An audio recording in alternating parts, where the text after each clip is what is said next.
Night holds more danger than day, even on the train. And as its conductress, I must always be alert.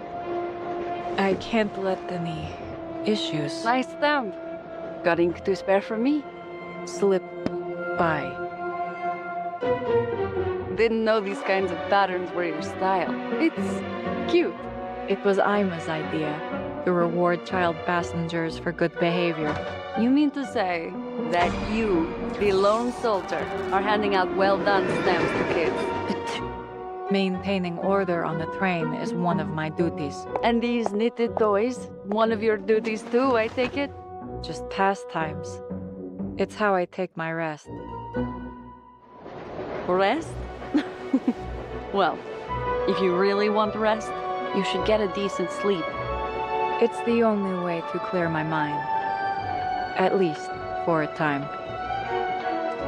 I'm surprised to see you're fond of needlework. No two leaves are alike, and neither are people. Thank you, conductress. With each turn of the needle, I see a little more of them. Something beyond the gunpowder and the wailing. Then you should take better care of your hands. Bit of a snug fit. But it's just right for me, see? Make something for yourself every once in a while, will you? Take care, Nikolika.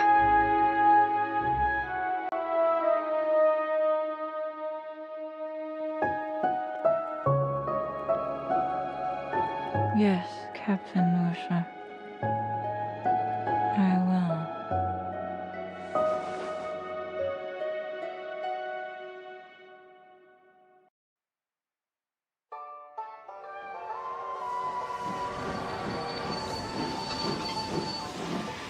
So, she's the vampire everyone's been talking about?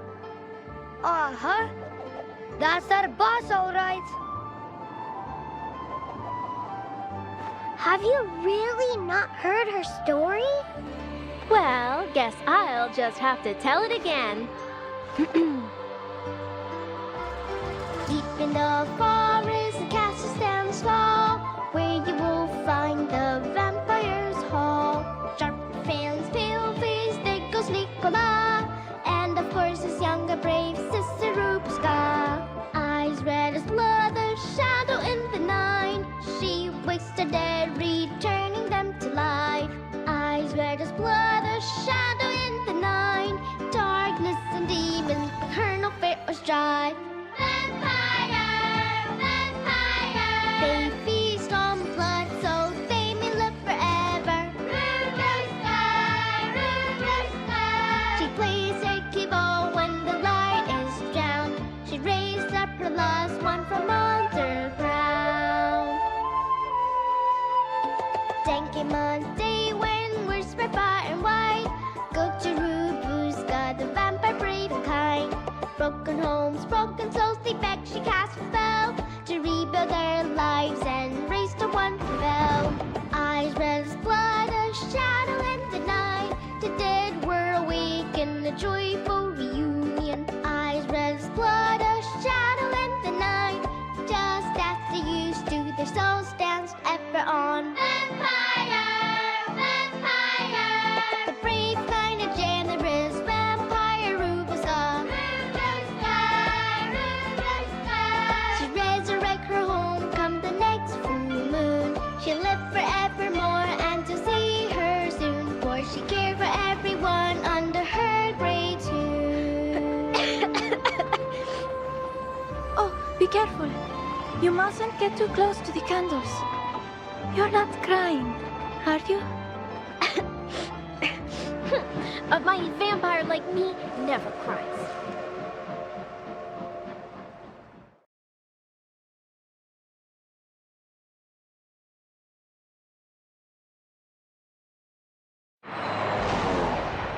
Airstrike! Fall back!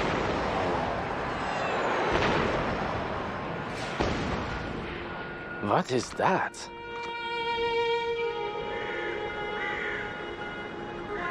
Is it him? The soldier who cheated death?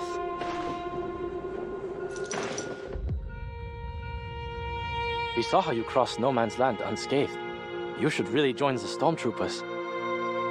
There's no purpose to be found in taking lives. Never mind. I just want to thank you for bringing my brother back. His sacrifice will not be pointless. I'll make him and our country proud. Only those who have not experienced death seek honor in war. For king and country! We were supposed to be men of steel, but even scared boys must do their duty. I want to go home.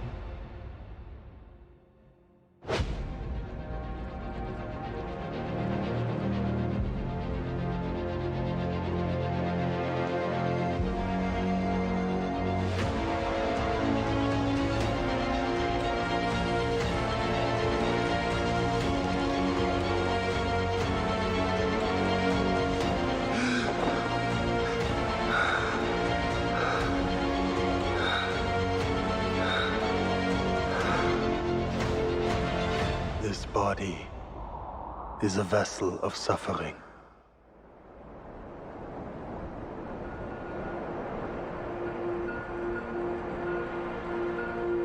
Why? Why did they have to die? You live another day. Will you bury them too? They must find peace in their graves until war is no more.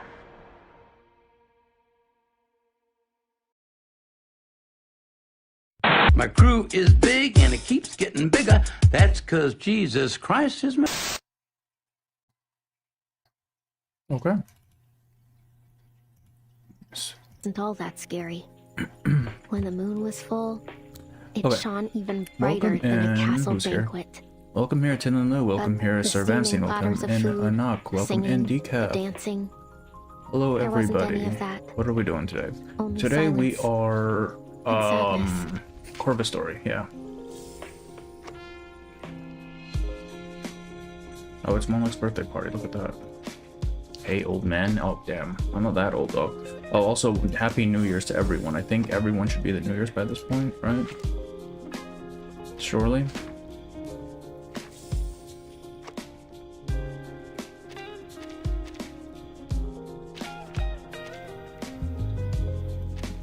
I cannot be rolling for Corvus, man. I want Broom. She just straight up power clips Corvus. Please. No,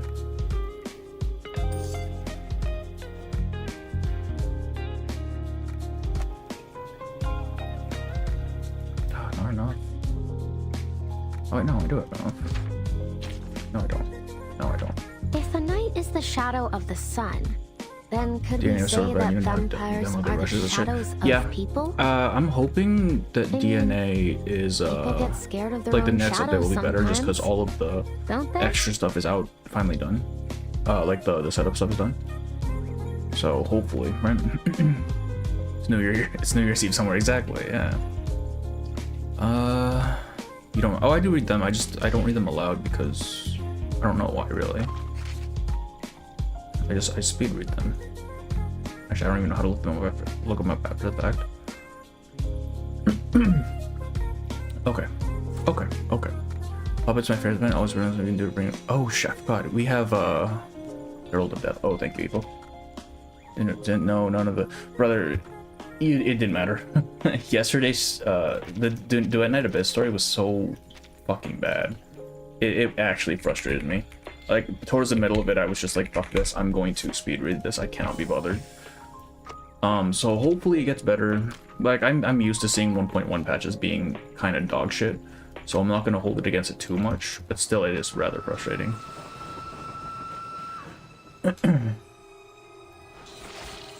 Oh, let me clear out my stuff first. We have time today, so we could probably do Corvus story, which I'm assuming is only going to be an hour and a half, and then probably either start Protocol or I think Puppet Theater is out, right? Close your eyes. Our victory comes in the tide of Take a shot blood. whenever the baby says exactly. Snow is such a useless character, man. She doesn't add anything to the story or to, like, anything. She's just there to be a mascot in, like, the worst way possible. Oh. Please.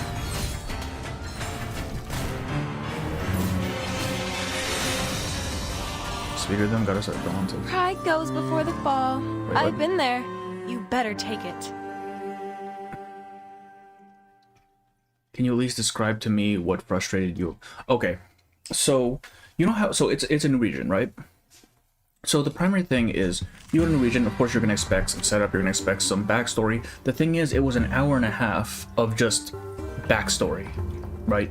It was them being like, okay, you're gonna sit here and you're gonna listen to them yap about the lore of this country, which isn't gonna matter for the story, by the way, at least to this point, and you're just gonna have to take it. That's all. There was Fushu's story, the white-haired girl. That didn't matter at all, but we had the whole thing. It should have been a character story. It should have been something you set off the side. They included it as part of the main story. I hate that. Annoying. And the fact that, like, you had this big twist at the end, but nothing really built up to it. Like, you knew Shiryu was kind of off about to do some weird shit, but it didn't really matter because she didn't do anything prior to the story except for sort of guide you around the area and whatnot. Like, there are many routes to you travel, knew it was going to happen, but there was no build up to it. The path will become clear.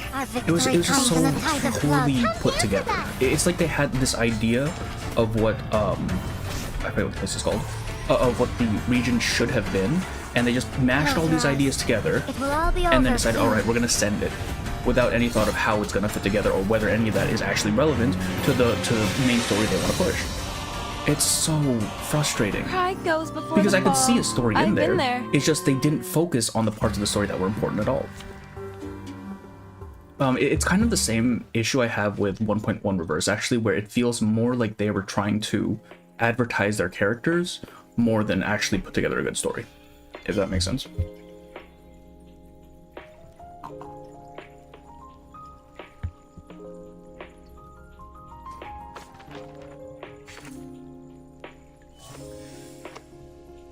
You speed read them, gotta save time, don't want it to... Oh. It's not even that I wanted to save time, it was just I was so fed up with it. Like, we would just... how much filler there was and padding to make the thing longer that I couldn't be bothered anymore. Like, that... like, if I hadn't sped read it, right, it would have been like 4 hours long-ish. But that entire story could have been maybe 1 to 2 hours, easily. I wasn't there for 1.1. Consider yourself lucky. It was not a good patch. For either Reverse or for doing it right.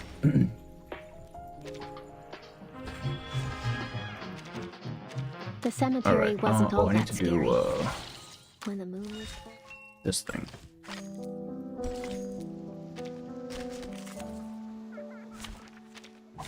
Anyone queasy seeing blood? Our blood will burn. Face the truth.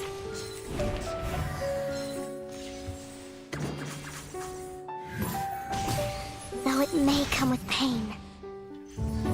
Can I give everyone a ride on my back? Okay. I think we can get started. I think we can get started. I still need to get the battle pass for A-Knight's thing. I don't even have A-Knight, man.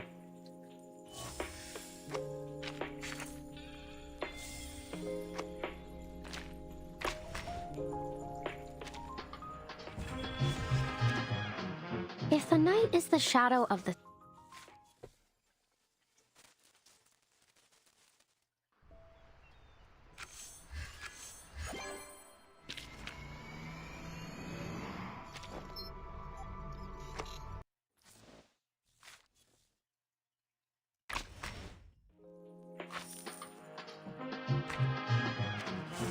Click on that one listening since I have to... Oh yeah, for sure, for sure.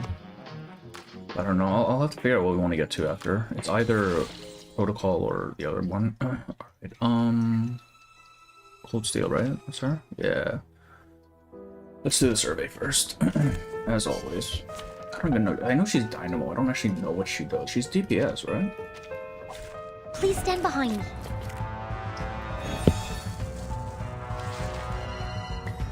The dead embrace you. There is no end. All right, time. I'll handle the tech support. Schedule confirmed. Sacrifice holds meaning only in its warning. Life is delicate and easily lost. I always like leave any new gacha for a year before I start playing the same with any AAA game. I think so far might be the one I don't watch. Yeah, that's fair enough. Like, give them time to iron out all the kinks and make sure all the bugs are fixed.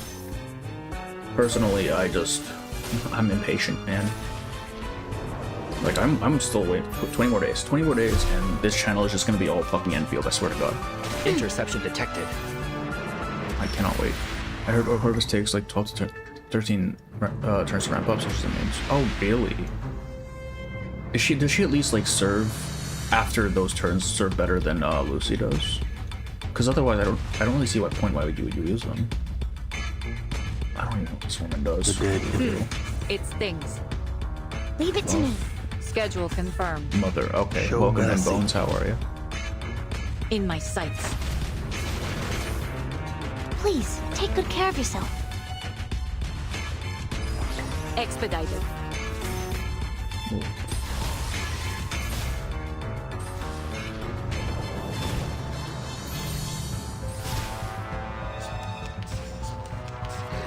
It's nothing.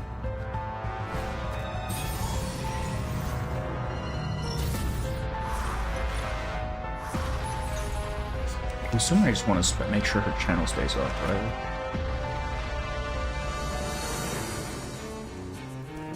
I don't know.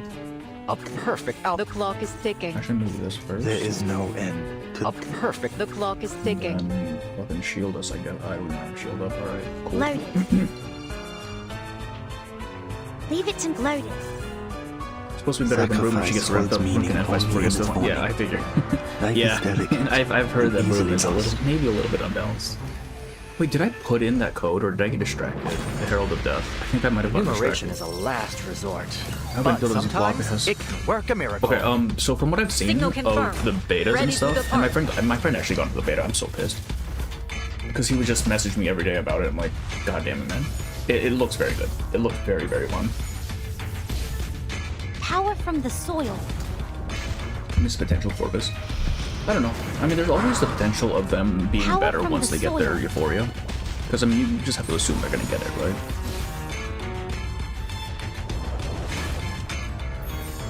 What is that damage? And why isn't it dying to that? Holy shit.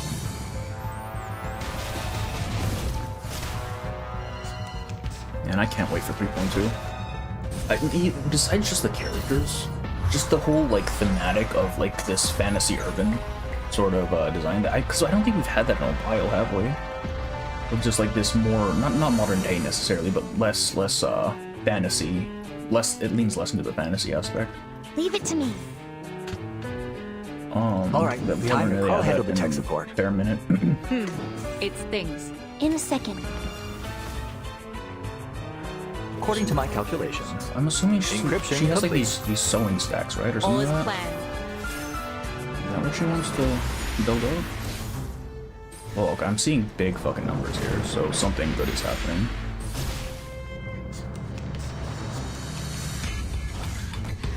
Interception detected.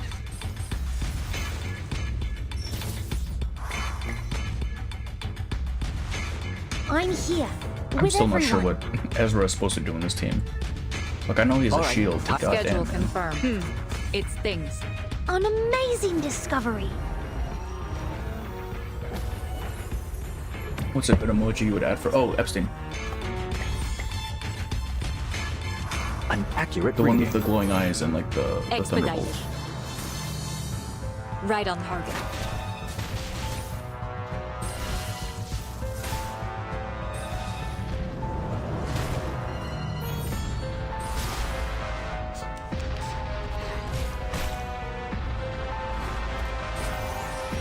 I just want that painting lady playable. Wait, which painting lady?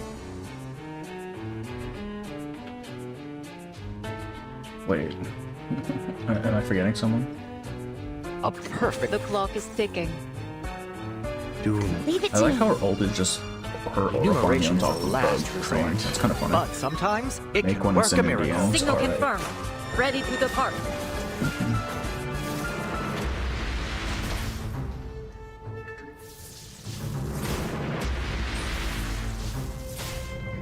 Cherish life. I'm still not sure will where help you. Dynamo's damage even comes from. I just see big numbers come out. So clearly something's going right. And I think there's like a end of turn thing that blasts him, I think.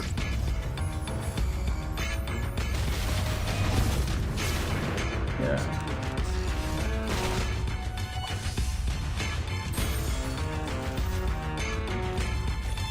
One of the menaces is just okay. Oh, okay. I wouldn't know. I'll I handle haven't the seen tech support. anything except for the characters for future It patches. stings. Schedule confirmed. The dead embrace you. Decode complete. All is planned. Customized bullets. Verzeihen Sie mir. Yeah, there we go. The field work went smooth. You did nothing, don't even. Alright, let's start. A leaf on bloodstained water. I'm assuming this is probably a past arc, right? Because that's what the trailers seem to imply.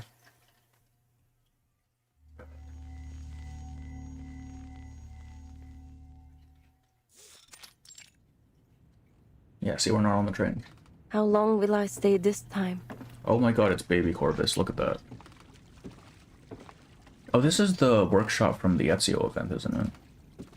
The girl carries a basin of bloody water, following behind the woman. Water pushes in from all sides. A leaf wavers on the water, moving with everyone's voices, never knowing which way it should flow. Ezra acting like Ezra never does shit, dog. He shields a little bit. Alright, sure, dude.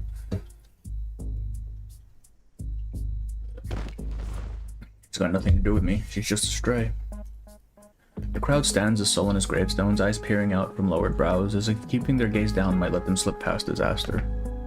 Like lambs casting their eyes away from the butcher, hoping that by looking away they might be spared. At the foot of the execution platform, the man weeps in a mess of snot and tears. Where is she? Bring her over and let me see. The man who looks like their leader waves his broad hand. From outside the crowd, a massive figure carves a path. Not one figure, but two. Two men stitched together, escorting a girl whose hands are bound behind her back, drifting in and out of consciousness. Her steps are heavy, her cheeks are scraped with dirt, and her brow furrows as if holding back pain. The two men's faces are bruised and swollen, their weighty steps fall uneven, adjusting to their newly mismatched limbs. Bring her over. They stagger toward the platform, the crowd parts and presses in again like grain parting in a sieve. The gathering cannot help but sneak in a few curious glances. Oh. The stitch man flings the girl onto the platform. Writhing along the ground, she eventually worms herself upright. She props her head up, lifting her dirt-streaked face to meet the eyes of the bandit chief with a glare. Where are her fingers? Here. One of the stitch bandits hand the chief a dripping red bundle. She used these two fingers to stitch you together. He unwraps the cloth and pulls out a finger, grinning at his two men as if watching a comedy. As boss, she crawled out from the paddock behind the tavern. Told you to watch that paddock. Then we got stuck together. This chief squats down facing the girl. All trace of his grin disappears. Separate them. The girl stares coldly at his face, silent. Gotta see these stitched men, yeah. Is she mute? He turns towards the man cowering on the ground. No, she's not. She can talk. But I've got nothing to do with her. I don't know why she was in my tavern. The girl turns her head towards the terrified man. Her icy gaze only makes him more desperate. He's got no parents, no one, just another orphan straggler. So why did she protect you? The girl's nose twitches. That's because his scrambled thoughts come out through blinking eyes. How should I know? I didn't ask her to. I have come. Welcome, Pampa. How are you? The gun goes off. Gas ripple through the crowd. The man collapses. His pleas fall silent. Separate them, or you're next. Blood splatters into the girl's eyes. She tucks her face into her shoulder, wiping the blood clean as she returns an icy glare at the chief. All I can do. I can cut them apart, but it'll be straight down the middle. Alright. Make jokes with me. I don't tell jokes. I never joke. His hand tightens on the grip of the gun. The girl's life hangs on a sliver of metal. Bang. Another shot stamps the crowd stiff, but it's the chief who falls. Ambush, ambush. At the word, the crowd scatters. The girl flattens to the ground, forcing herself over to the bundle where she promptly stuffs her torn fingers into her mouth. Ew. Bullets whistle overhead. She scrunches into a ball. The barrage drags on unbearably long. She clings to the ground like an old tree root.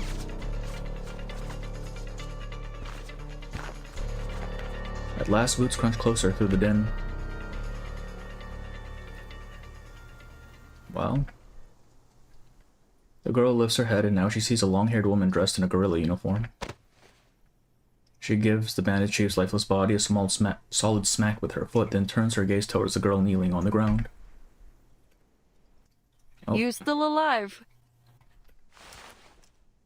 She kind of looks like Kalabana with the white, in her white gymnasium, or gymnastics outfit. She crouches down, pulling the fingers from the girl's mouth with a look of concern, though her tone stays flippant. You can't eat that. Corvus dodging the bullet Metadrop. Yeah, actually, though. Come on, how did you get us hungry? You can't eat these. She turns towards her allies and shouts, "Shepard, get over here, bring this girl something to eat." At that, another gorilla rushes over to untie the girl. Don't be silly. You know nothing. Huh? They're my fingers. The gorilla fighter glances at her fingers, then at the girl. She hesitates and stuffs a finger back into the girl's mouth. I've been all across Orenosia, and not once have I seen anything like this. The victorious gorillas take over the bandit spot. A few of them sit around the execution platform watching the girl fiddle with her fingers. Shev. She brushes over the seam between the severed fingers in her palm, pulling them together with ease. Though it leaves a visible line of stitching, her fingers begin to move freely, as though they were never severed. You reattach them just like that. Okay, that's like... Surely that's gonna lead to gangrene or something, right? The scrawny youth named Shepard leans in with wide-eyed shock, staring at her fingers as if it were a magic trick. Go on, fetch a weed. Let's see which herb can do that. The bitter man kicks Shepard, who clutches his sore side and shuffles to give him space. A small man tags along behind the bearded giant as he makes his way up to his boss. That trick's pretty impressive. Can you heal others too? The girl nods and grabs a piece of hard bread beside her and wolves it down. Slow down, I'm afraid you'll swallow those fingers of yours. Todor. Here. Go on, Todor, fetch us a basin of water. The man's scowl is barely visible beneath his brown beard as thick as a lion's mane. He leaves with his lackey. Where did you come from? She lowers her head, trying to keep her eyes level with the girl's face. Imagine the awful pranks you could get up to with an arcane skull. See, the thing is, they're not really pranks anymore, right? Because she's mentioned she can't take them apart when she stitches it together. Like, they're stuck like that, man. The girl keeps gobbling down food, ignoring her question. Are you all by yourself? Still no answer. Her cheeks bulge like a drum. Watching this, the woman can't help but pat the girl's cheeks a few times. The girl looks confused. It doesn't feel like a strike of anger, more like a friendly greeting. Hey, what's your name? Water's here. The girl takes the basin full of water and plunges her head in for a gulp. No, don't. That's not for drinking. From a distance, Shepard shouts in panic but shrinks back under Todor's glare. He mumbles an explanation instead. It's not clean. Ah. The girl stops to stare at her reflection in the basin. I don't. I have no name, and I don't know where I come from. Then... You can join us. You seem to be in the need of protection, and we're certainly in need of someone with your talents. The girl's ears twitch. She glances around the woman and suddenly bolts. Okay. Stop her. Might be the most gruesome arcane skill so far. I feel like... Certainly there's been worse, right? Surely. The entire square is filled with ragtag soldiers. She scarcely makes it 2 steps before the hulking toad receives her. Careful with her hand. Right? Despite her frantic struggle, she winds up bound and brought back to the gorilla fighter. We're not the bad guys. You're no different from those bandits who use guns to get what you want. That's not true. I heard everything back there. You're a stray, aren't you? Just another victim of this damn gore? We are on the same side. Your people. The girl's face shows clear doubt. You can't even begin to understand the claim. I mean, you can't say that to young Corvus, dog. That's kind of fucked up.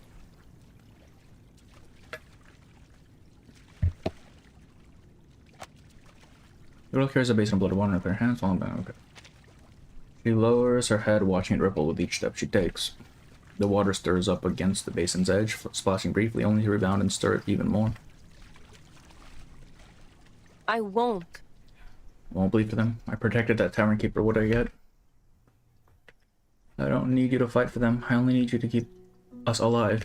I'm not afraid. Just see. Here's the thing, Bones. I've seen your messages in the Discord, dog. That does not. You don't inspire confidence with that. Just so you can rip his land apart piece by Could piece. it be? Are you any different from those bandits or the occupation's forces? Christ.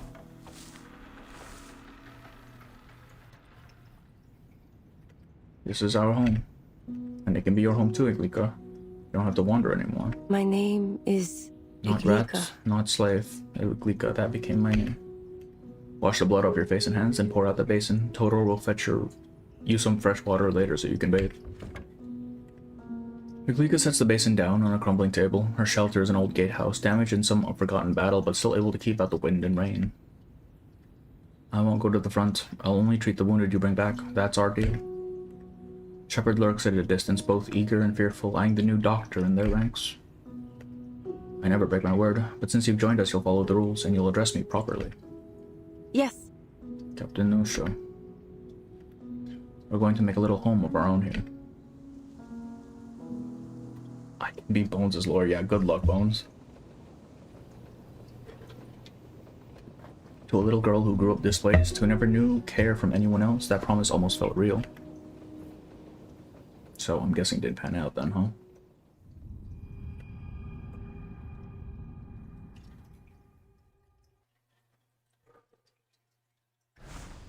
Oh. By using arcane skill, Corvus can connect blood vessels and stitch the patient's damaged tissue. Let's film starting. Okay, so it's just this sort of mini game, I see. Yep. Oh, come on, man. Everyone knows.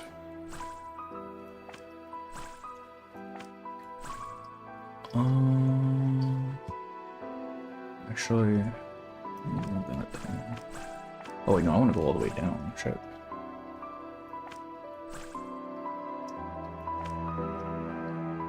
Wait.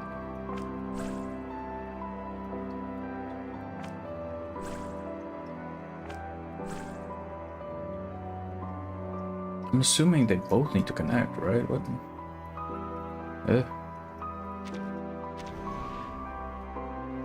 Am I missing something here? What?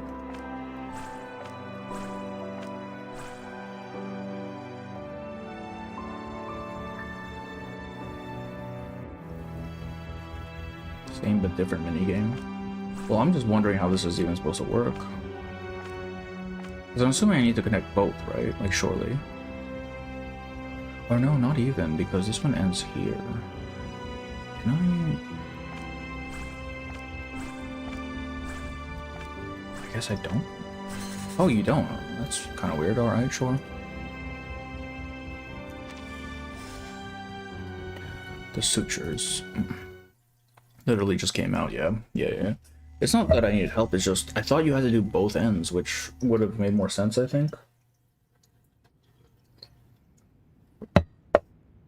It is a home, though it's neither warm nor safe. And after every skirmish, Iglika's room would end up looking worse than a battlefield. The whole band squeezes in, soldiers spilling out past the doorframe and into the yard. Her gatehouse is made for a cramped hospital, yet made even worse in moments like this when those who came back can't bring themselves to leave. Maybe it's to witness Iglika's miracle stitching skills, but more than that, their comrades' screams compel them to stay. Shut up. Shut up. Today, Totoro's curly face twists up with each scream. Step by step, he positions himself behind his lackey Kiro, looking everywhere but at the scene. Even your beard's quivering. Shut up. When she fixed herself up, it didn't look like it hurt that much. Shepard, give me something. Coming. At his captain's call, Shepard fumbles out a vial of powder from his pocket and pours it into her mouth. Gah. The pain and powder cause her to hack up violently, yellow dust filling the room.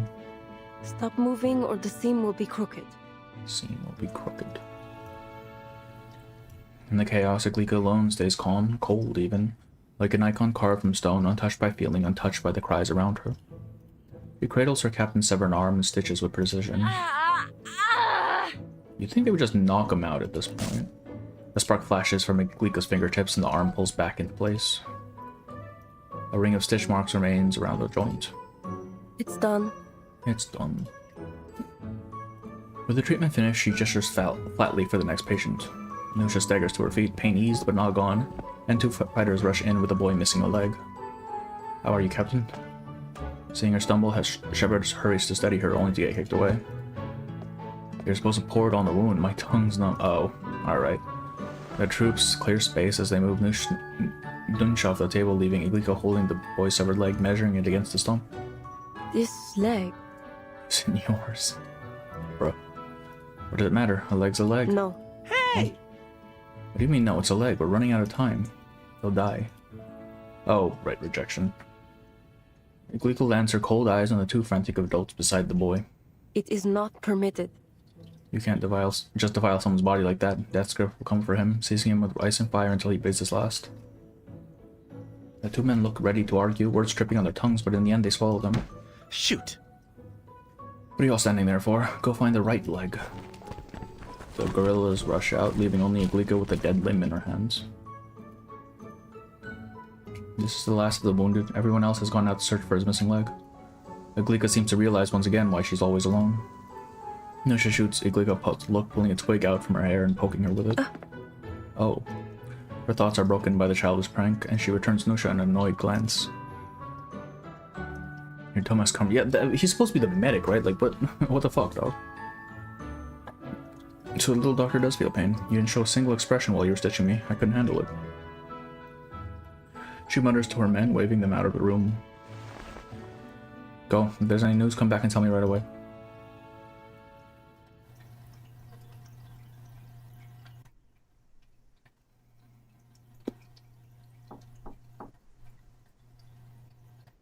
Evil thought stitching someone together so they have two left legs and feet.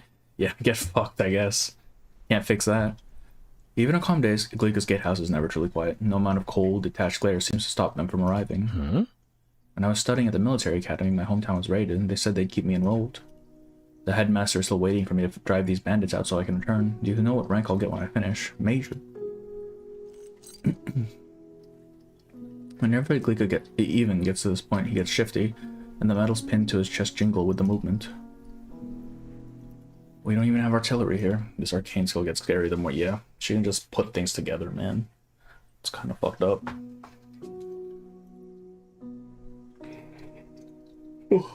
His voice drops as he strokes one of his medals with a finger. You know these medals, only top performers get them. This one's for best training in camp, this one's for class representative. On sunny days, Even always drops by to greet her, and the conversation always circles back to that destroyed hometown. Have you ever been up to the northwest? Sometimes the visitors are far noisier.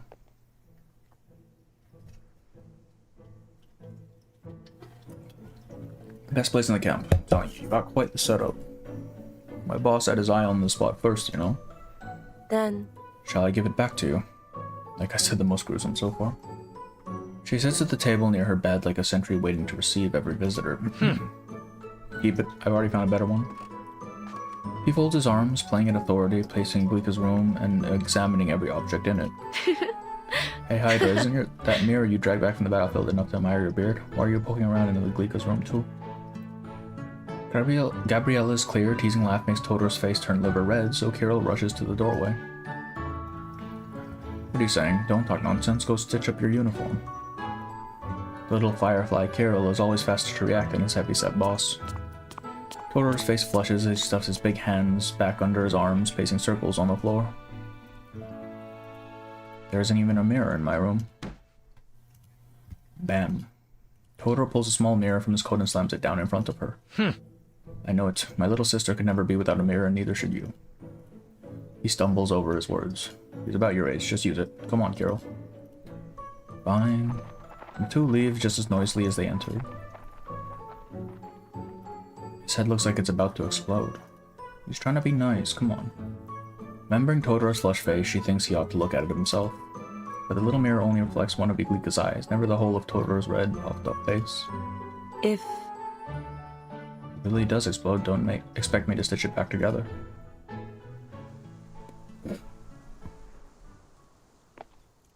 Sometimes visitors come late at night, with Nusha always arriving in the glow of candlelight. No patience tonight. Aren't you bored? She slips inside, one hand clutching a wine bottle, the other carrying a roast lamb leg with a wolfish grin on her lips. I've been busy. What, they can't fight without tearing arms off now? Luika doesn't answer, only glancing at a pile of things stacked in the corner of the room. You've got a stature. Why not use some of it? What's the point of letting it pile up? Her words are always matched with action. Before the sentence is even finished, she's already hauling the whole pile over onto the table. I don't want to. Nusha freezes, lowering her face close to Iglika's, matching her hard stare. He shifts back, keeping distance between them. Why? He gave these things to you, why not use them? Nothing comes free. You call this free? She points at her body. Her palms, arms, and calves are all marked with Iglika's stitching. I don't want to be involved in all of this. What's this year's zodiac animal? I have no idea. Is it actually the horse this year? And isn't that for Chinese New Year? It doesn't happen on our New Year, does it? I don't want to be involved in all of this. Because we fight bandits or the occupiers. I didn't think you'd care much about that. Nusha's teasing expression disappears from her face. Do you really believe anyone will be grateful? Iglika isn't avoiding Nusha anymore. Instead, she expresses all her pent-up frustration into her words. Nusha sits down, planting both hands on the table between them. For a moment, she takes on something close to the real authority that she claims. What are you so angry about? Caught off guard by the question, Iglika falters. She recalls the eyes of the villagers, their limp bodies, at the strength and anger they showed when driving off starving refugees. He remembers how they feared the guerrillas just as they feared the bandits. All these memories churn and a nameless rage surges up in her. We're not doing this for others. No, we're doing it for ourselves. Nusha lets the words sink in. Reclaim what we've lost. Even if this war never ends, we still have to fight. And so otherwise, we'll just keep losing until there's nothing left. Among those you've protected, how many will agree with your actions?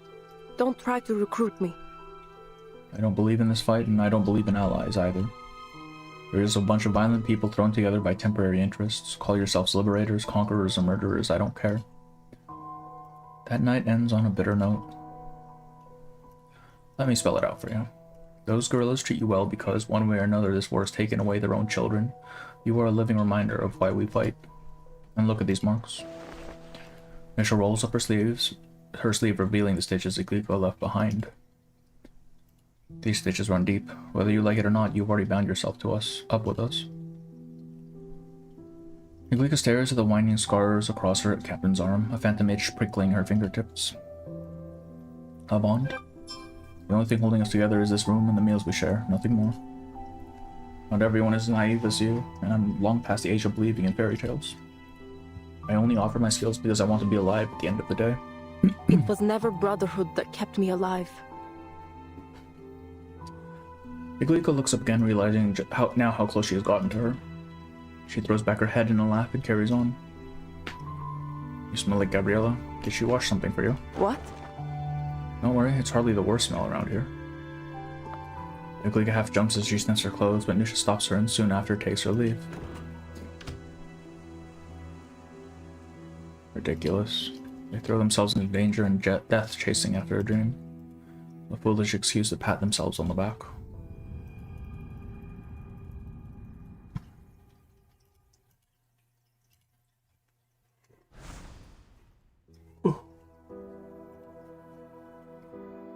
Okay, so we gotta stitch this bitch together, huh? Does this not line up? Or does it look like that? No, it's fine. Christmas Eve. That was random.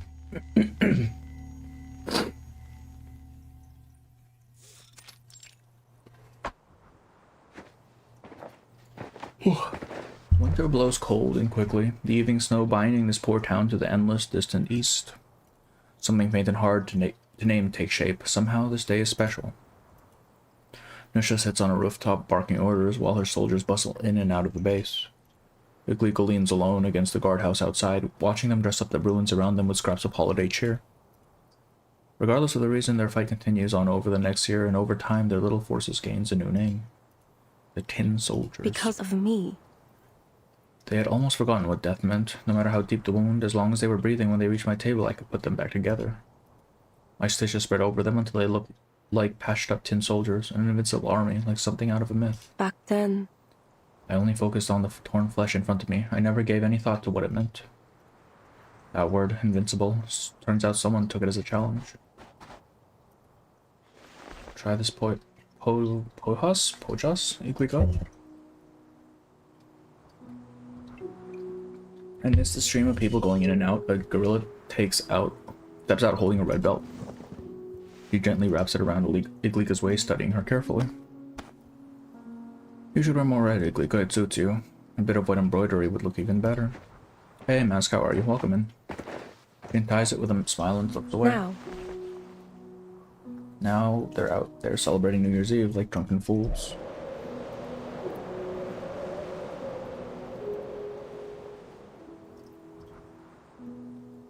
So noisy.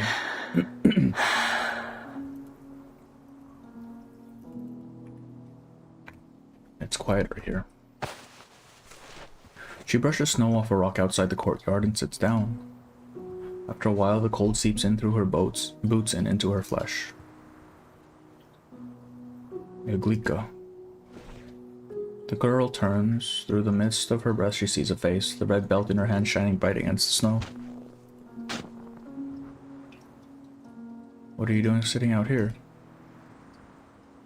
Iglica stares out towards the town. The guerrillas can't risk staying in the town itself. There's always a risk that the occupiers might arrive. Instead, they set up camp in an old woodcutter's camp on this side of the barren slope. Corvus pushes not wear red. Did she not have any red in her design? I can't remember. But for now, at the foot of the mountain, children walk house to house singing carols. Smoke curls from chimneys. Someone carries a bundle of straw to lay on the floor. Not a fan of the season. She sits beside Iglica, holding the belt against her waist before pulling out a needle and thread. Is it because... I wonder why you are. You really believe in all that stuff about God? Sometimes I struggle to, but I believe even my doubts are part of His will. She folds her hands and bows her head in prayer. Iglica watches a snowflake settling in Gabriella's messy hair. You there, Todor. Yasha's voice rings from afar, and up the slope trudges Todor, a massive bundle of straw on his back. Boss, hand over some of those. You carry them all the way up here. You think you can carry it all yourself? Even out of breath, Todor still finds the strength to kick Carol aside. Carol stumbles, but follows, due to exchanging a brief greeting before passing by the two girls sitting there. I have to believe the good word would benefit even someone as thick-headed as Hydra. Dusk falls. At the foot of the mountain, the carolers have already visited 3 homes, but they'll never climb up here. Behind them, Nisha's voice keeps ringing out as she directs the squad. Iglica looks back, catching the scent of bean soup. What about the captain? Why is she so fond of Christmas Eve? Iglica looks back at Gabriella. I don't really take her for a true believer. She just wants to fight the occupiers. She thinks of it as a time to pull us all together. Gabrielle presses the needle against her lip in thought. To celebrate our heritage and remind us of where we come from. And to show those trying to carve us apart that even if they tear us away by force, our spirit will always bind us back together. Her brows knit, carrying the same expression Nisha wears when barking orders. Seems that... Sounds like she made quite an impression on you. Gabriella touches her ear, then nods. We will be bound Our forever. spirit will always bind us back together. The bean soup smell thickens, and Iglica lets out a sarcastic laugh. You know what this reminds me of? There was a year that I wandered through a city. I found myself in a district celebrating Christmas Eve. that day, A group of kids led me to a big house where a woman was handing out food. We all waited in line forever, and at the end, each of us was served a thin bowl of bean gruel. The woman who passed out the bowls led us in prayer of thanks to the Lord for our food. She made sure each of us said it too. Only then were we allowed to eat. I sat there mouthing the words as she went on and on. I can't remember what saint she was talking about or why it should matter, but I remember the smell. A pair of cold, reddened hands pats Iglika's knees. What is it? Iglika's gaze follows the hands up until she meets Gabriella's eyes. That doesn't sound like the best memory, but now you have something new to think about when you smell those beans again. Maybe that's what Nisha was talking about. Huh? My sister. Gabriella's face is cold, but Iglika can't tell whose feels colder. Wait here for me, alright? The belt's almost done. The thread has run out, the needle dangling from the red cloth as her body shifts. I'll be right back. Ah. She runs back, leaving Iglika only then aware of her warmth. Brr, it's cold. Night settles, the winter woods feels lonelier than ever. Down, get down. Nisha's warning cuts through the air. Oh, okay. Iglika cannot make sense of any words that are said. That chaos around her comes as a muffled noise rising through the silence. Parts of bricks smash into her back. She turns to see Nisha waving for Ivan to rush over. Ivan gestures to her but finds no answer and simply grabs Iglika by the wrist and pulls her into a run. She tries to wriggle out of his grip, but he simply pulls her tighter. Her words make no noise against the ringing in her ears. Still, she refuses to be dragged away, placing a hand on a tree and stitching herself to its trunk. Ugh. A shard of bark comes with her as she's yanked down behind a deep ridge.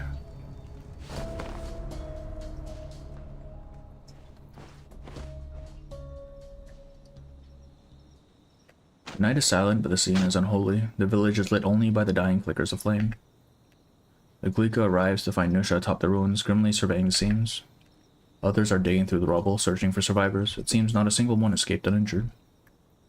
Shepard hurriedly tends to the wounded, staunching cuts and bullet holes with rags that reek of his herbal medicine. What happened? Nisha doesn't look up. She yanks a dirty cloth tight around a gash that runs down her arm. The occupiers ambushed us. I still don't know how they got through our sentries. Where's Gabriella? There are people that need your help now. The short bringing seems to return, rising in step with her frustration. The smell of that damn bean soup is still caught in her nose. She runs toward her old guardhouse, in part out of duty and part out of hope, Skrelnika's body still half buried under rubble. One, an arm with 2 stitch marks, Dimitar. Who rides faster than me? Look, she's a beauty. One, a left thigh shorter than the right, Bilyana. Scum, wipe your damn face. One, thin arms, no wounds, but a tattoo, Kiro. Ouch, boss, ouch, boss. One with a thick brown beard. Where's my little sister? Iglika! Why do I remember every word they said? This is... This one's Todor. Nisha rises, strides over, and drags her out of the ruins. And Mihail. Mihail, where's Gabriella? He's gone. Nisha offers her a blood-soaked red belt, crusted with sand and stone, the stains gleaming in the firelight. Shrapnel went straight through her skull. Not even you can repair that. Iglika collapses to her knees. I want... Iglika. Want a gun. Let them taste death too. I'll stitch their faces to their damn boots. Sparks crackle at her fingertips, the air faint with the smell of burning. That wasn't part of our deal. The sting on her cheeks leaves Iglika dazed. Now, if you don't want to lose more comrades, you better go help Shepard. Iglika stares blankly towards the firelight. Through a blur of tears, she sees a dark figure rushing about. You even have a shred of sense left. Looks like Kala. I said that as well, yeah. I thought she looks like Kala. Especially with her gymnast outfit. Nisha brushes her swollen cheek. You know these hands of yours weren't made for killing. But they could be. Also, there will be part 2 notes on Shori because in an event with Daily Wars, they mentioned an awakened drum and Joe talks about it in one of her voice lines. Bad. Part 2 of Shori, it's gonna fuck with the timeline. It's gonna, or it might specify things, who knows, maybe. Is pulling Corvus worth it? No. Because she gets power crept by the next patch. I remember reading this Chinese Jew expert fantasy Loki produced blind through. Oh, really? They predicted it? Hell yeah. It's the it's the bandages. The white bandages. Hey, Rare, how are you? Welcome. Watch the stream since I played the man, and then Corvus story also. You just gotta get faster, man. The patch dropped like a couple hours ago. How come you haven't done it yet? Sure, no shooting get reversed into the person we now know as KB. It's possible, but I doubt it. She was right. By the end of that night, we'd lost over half our men, and the enemy was clearly prepared to return. We'll fall back to Thermaniki. I just woke up. Damn. It's 5 AM for me. I need to go to bed at some point.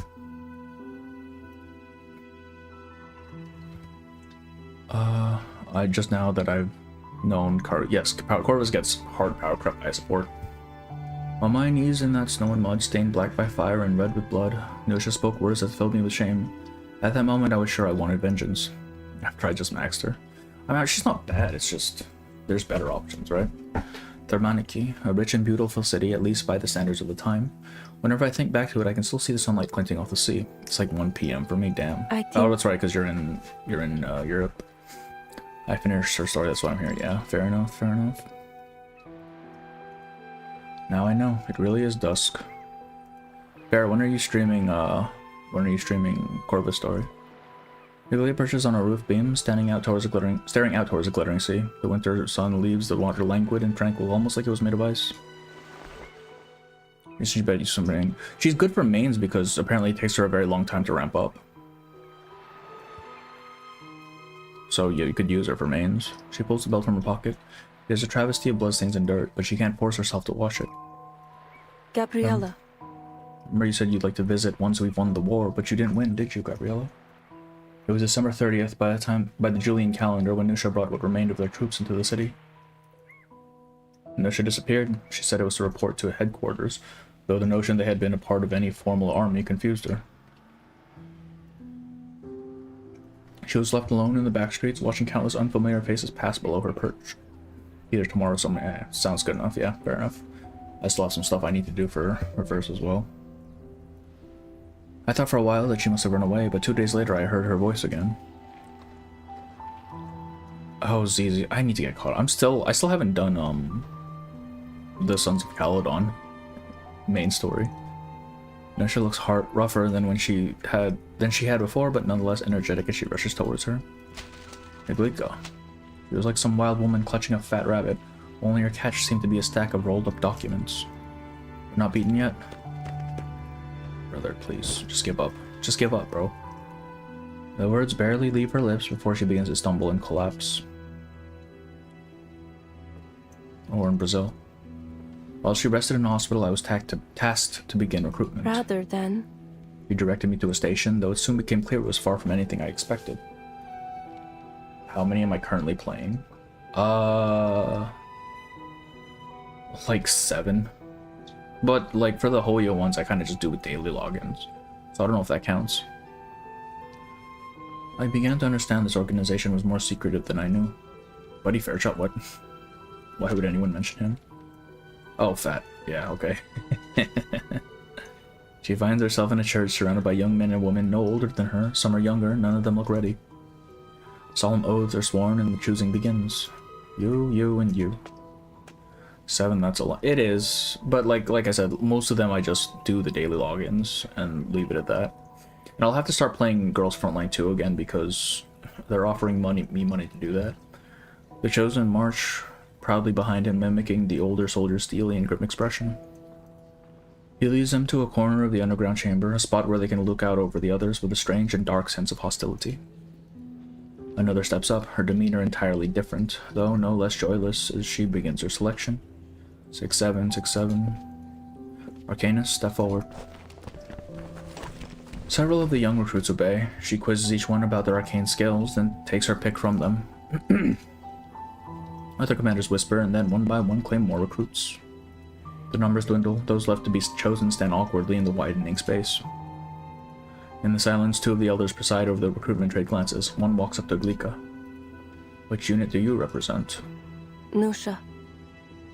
I see. These are your recruits then, girl. We'll make fine soldiers, everyone. He beckons the shy youths forward. No. Glika steps back, refusing to meet their eyes. These weren't soldiers. They were the Walking Dead. Oh, Walking Dead mention? They weren't marching to war or glory, just to our graves. Two blood-soaked snow and charred ruins. I'm not Nusha. I couldn't take their lives into my hands. I couldn't bear their deaths. The altars falter at her rejection. This was just a trick. From the very beginning, she's dragged me deeper into this mire. So I would find myself bound to them, just like I was before, to make me care so that I might throw my own life away for them. And she was right. Fine, I will. My life attend anyone else. The meme you said die on arrival. The rest of these recruits are mine. She turns to face the doorway where Nusha stands steadying herself against the frame.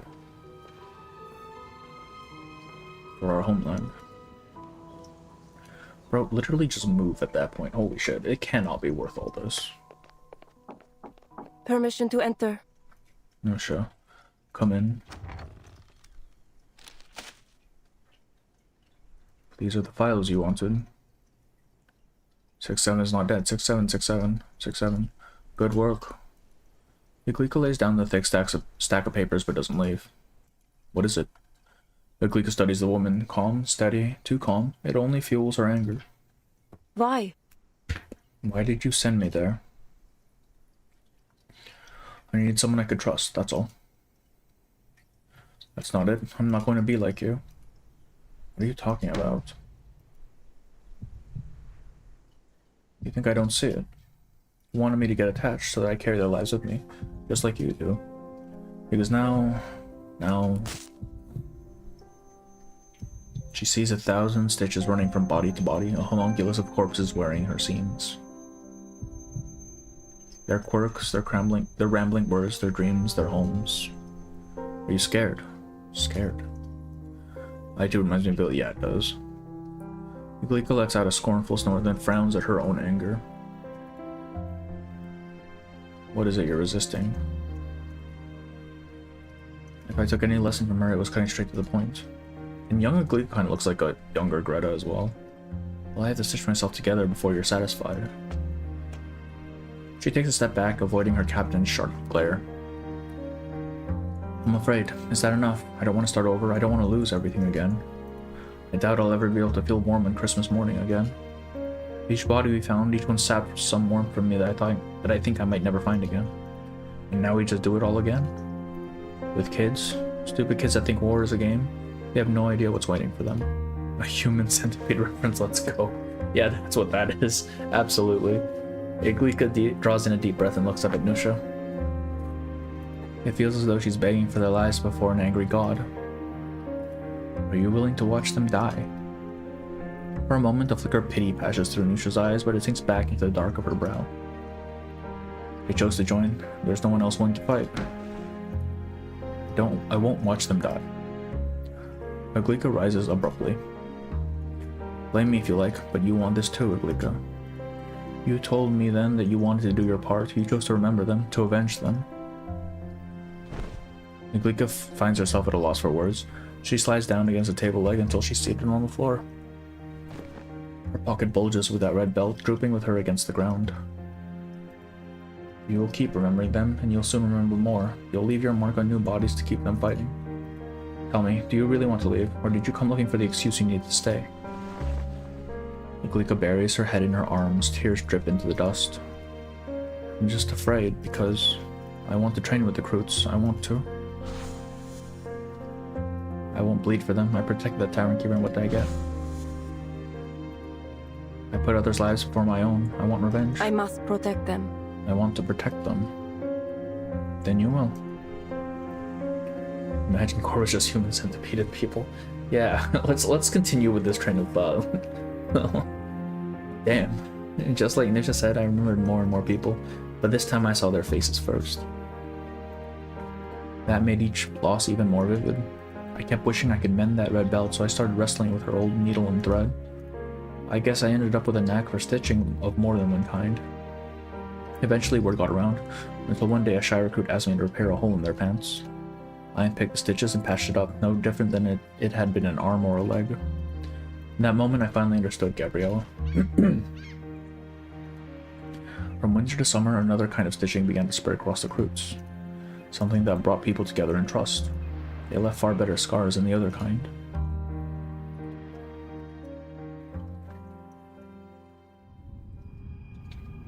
Any New Year code? Oh, there was one that I forgot to put in. Herald of Death, I think, was it? Let me put that in now, actually, since this note just finished. I think I forgot. I don't actually remember. Oh, no, I already got it. Never mind. Alright.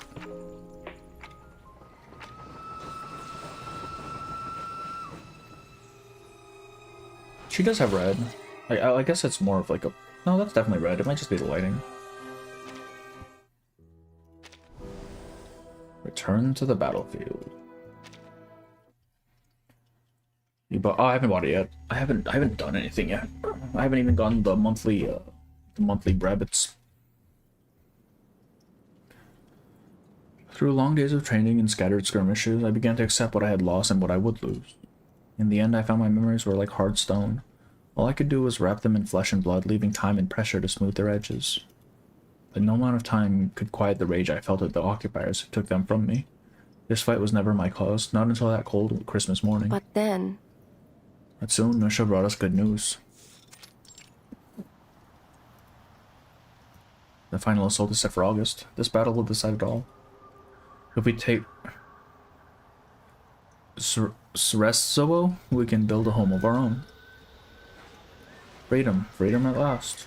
Their young voices rose in unison as if their cheers alone could rebuild their war-torn nation. We were to be embedded as a part of a larger attack group. The whole unit was preparing, gathering weapons, scouting terrain. But from the first gunshot, we all knew something was wrong. We were stopped outside the city, unable even to break the first line. Yeah, good luck, bro. Take cover. I need those trenches reinforced. Where the hell is their company? No contact.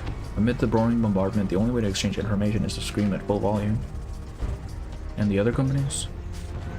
2nd and 5th are caught up under fire. 6th told us they were too busy to babysit humans. Now all the goddamn times they want to bring up the human and Arcanus divide, damn. That's crazy. Reading is all I thought of. I even didn't remember that recognize the same red. Yeah, and also the inside of her coat is also like this pinkish color as well. I don't know if that matters. Aglika stands beside the captain, bewildered and shocked. She's had limited contact with the other commanders. Coming in heavy from the west, Captain. Machine gunners. No matter how... We somehow forgot in all those years of fighting just why we had kept ourselves satisfied with ambushes and minor skirmishes. The occupiers were stretched thin, but they were disciplined and they had heavy weapons. Soon enough. Our assault was shattered by a sudden counterattack. Ragged guerrillas proved little match for artillery and shock troops. But it somehow got worse. We soon realized we were surrounded. Bullets skimmed just over their heads as Aglika and Nusha crouch in a shallow foxhole. Can't do anything as long as they have that artillery. You can barely hear her own voice at a scream. Find whoever you can in the group here. What? Humans, Arcanus, whatever, anyone. Well, the only way to survive is to end this. Is Arcane Skill. I don't know who Kakuzu is. You and you, pick 2 men of your own. We're forming an 8-man assault squad. He pokes her head up to call 2 veterans forward, but is forced back immediately by gunfire. What are you doing? I'm taking care of that artillery. As she moves to climb out, Aglika yanks her back. What are you going to do? In her panic, Aglika's arcane skill sparks, binding Nusha's collar to her hand. Fix my clothes when I get back. Oh, she's dead. She's dead as hell. Spirits free and crawls out of the crater, leaving only her words behind. There's an armory that way. Watch for smoke. Hey! Wait. But Nusha's already too far away to call back. What do we do? Another blast rattles the ground as she stares out towards Nusha. Her little squad has assembled in this foxhole behind her. She slams a fist into the muddy crater in frustration. Advance. 11 o'clock.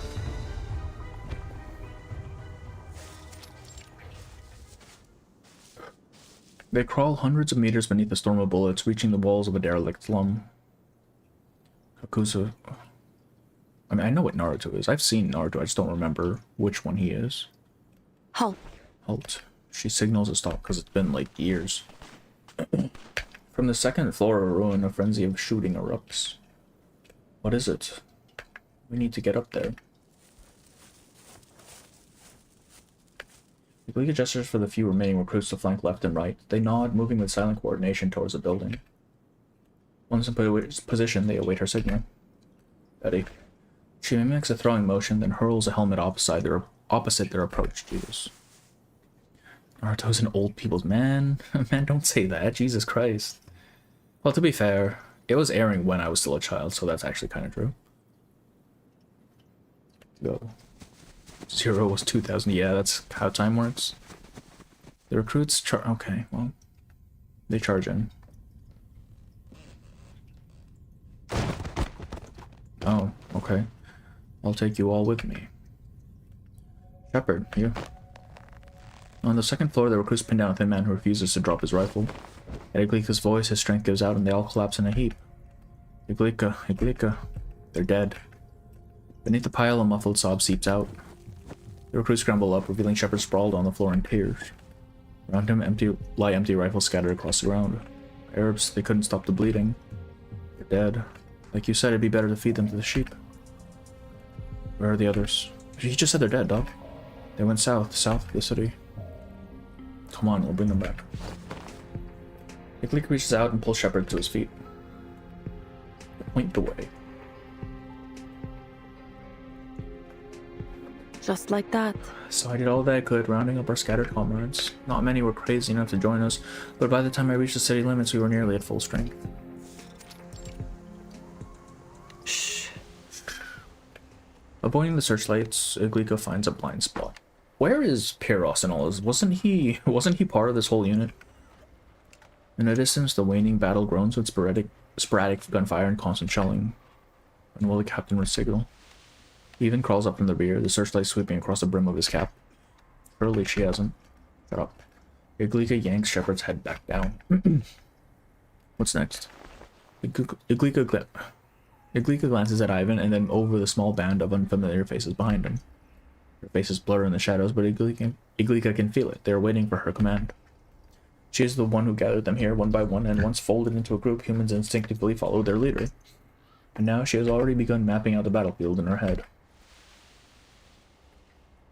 We need a squad to take that gun placement. She points to the wall above. Ivan, it's been a while since you handled a cannon, hasn't it?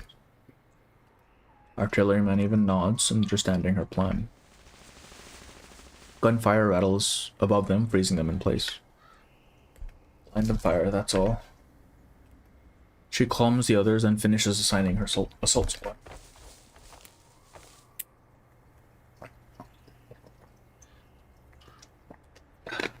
Pierce is just aura farming on screen. Yeah. I mean, clearly, because he's not here right now, damn. Iglika slinks towards an opening in the fortress and peers in at the defenses inside. You're with me. Once you're in, hold the corridor. The rest follow. No shooting. The others nod. Iglika threads a line from her fingertip through a crack in the window, binding the latch. Click. With a faint sound, the window swings open. Proceed. Proceed. The squad slips inside.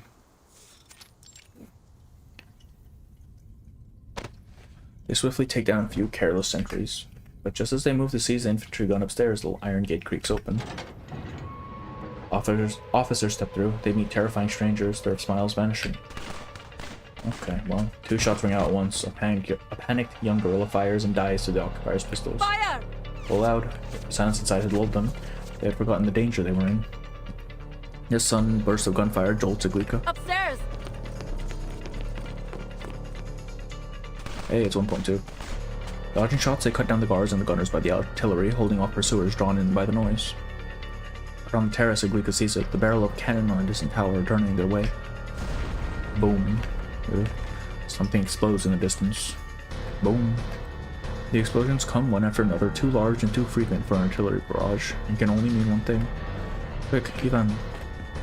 Ignoring the quakes and the looming cannon, Ivan lunges for the tower's own artillery.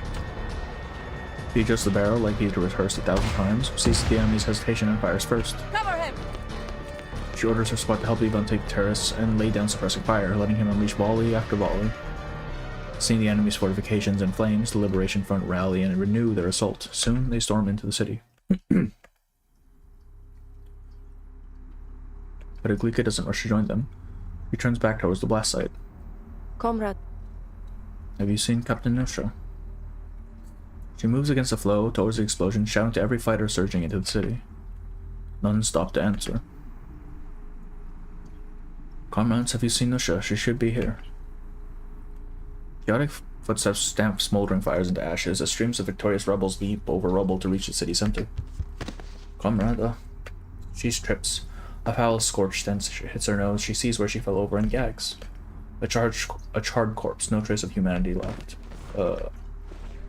Grumbles up, meaning to ask someone else. Comrade. Iglika's voice dies. The fighter she hailed hurries on. Nusha? Trembling, she steps back to the corpse, staring in disbelief at the unrecognizable remains. All blackened, limbs severed, she fights against the thought that it could be her. What? How could I even know? This body... Is it? She collapses to the ground. Why would she even assume? But these... Oh, the brakes. They're all... Stop moving or the seam will be crooked. You won't. Why does it hurt even more? No. No! She shuffles backwards on the ground, horror on her face. Her palm brushes something familiar. Nusha's collar still stitched to her hand. Nusha, Nusha. She recoils, resisting. Nusha. Her shout echoes in the ruins, drawing glances from passing fighters. Her strength gives out. The name falls to a whisper. I brought them all back, one by one, everyone. She hopes somehow that she can hear her. Your mission's over. You did it. Mine's done too. Why, Iglika? He even follows her into the ruins, stepping carefully over scorched ground. Who is this? His voice shakes. He knows Iglika wouldn't kneel before just any corpse. On the ground she trembles, staring up at him, unable to speak a single word. If it were the captain, what would she say? She would... How did you get this hungry? You can't eat those. She's a name, a voice, a smile. Did you ever even picture it would end like this? In her mind, she laughs and grips Iglika's hand, but urges her not to linger, to keep moving. Iglika bows her head low. Covering her mouth, she forces herself to speak words she imagines Nusha would say. She gave herself to this revolution. Iglika's nails dig hard into her cheek. Let her rest.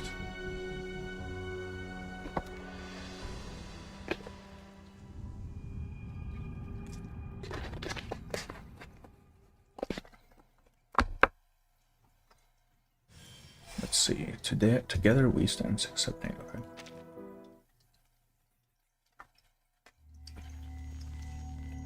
Together we stand. For a while after, I still tried to pretend the body couldn't have been hers. It wasn't grief. Not really. It was because without her it felt like nothing could really change. And in the end, I was right. The flags were swapped for a little while, but it all meant nothing. We've only... We held the city for all of 6 days. The counterattack began the next morning, fierce, unrelenting. The occupiers had pulled up every reserve from across their domain. The so-called provisional government didn't even get to hold a vote. They were too busy fighting for their lives. The occupiers had broken through on the south side. Retreat! There's no sense wasting our lives here. Retreat. The only thing we got out of that city was Ivan's artillery gun. He made good use of it, just like he said he would. Someday. We returned to Thermaniki in shame. But I never expected that I would admit defeat.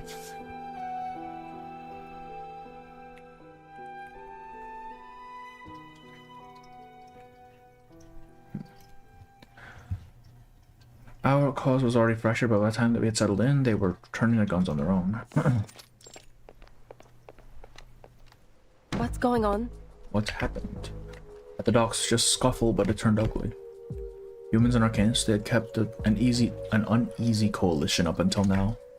After the failure in Srezo, their hatred only deepened, each blaming the other for their losses. The Arcanists were blamed for failing to heed orders and making reckless and costly assaults, while the humans were mocked as weak and cowardly. Failures in communication on both sides did little to help. 1 dead, 5 wounded, including civilians. The Arcanists have been sentenced to death, rumor is. Shepard lowers his voice. Put it simply. Keep it simple. They won't accept it. They're rebelling. 3, 2, 1, fire. Starting. By the time she reaches the yard, one of the prisoners is already crumpled before the firing squad. Stop! People ring the courtyard walls. At her shout, they turn as one like starving wolves, fixing her with hungry eyes, as if she's the outlet for their rage. This isn't just. This isn't what we're fighting for. The executioner glances at her, then turns back to the soldiers, signaling them to continue. Careful, Iglika, you're an Arcanist too. 3, 2.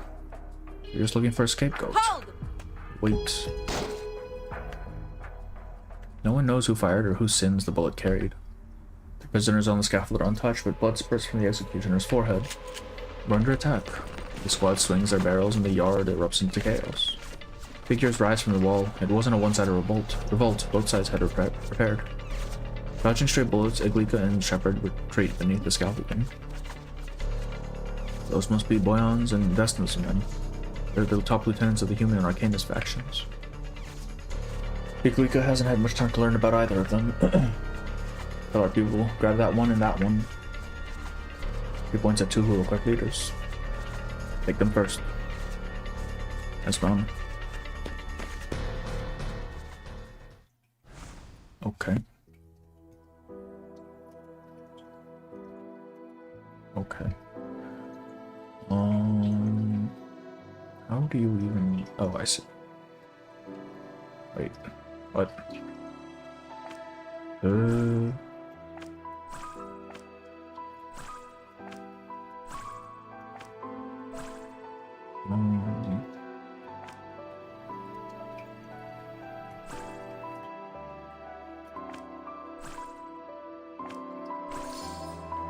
Oh, I see. That's what it means. There we go.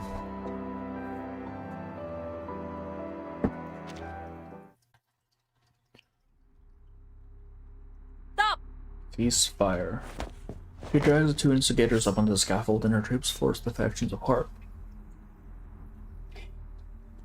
Seeing their leaders in her grip, the fighters falter, soon disarmed by Iglika's men. Shepard fights some medics for the wounded. And the medics rush in to carry off the injured.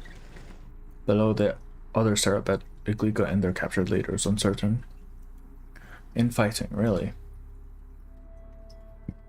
What did your life buy us? Nothing. How many brothers and sisters did we lose at Srezevo?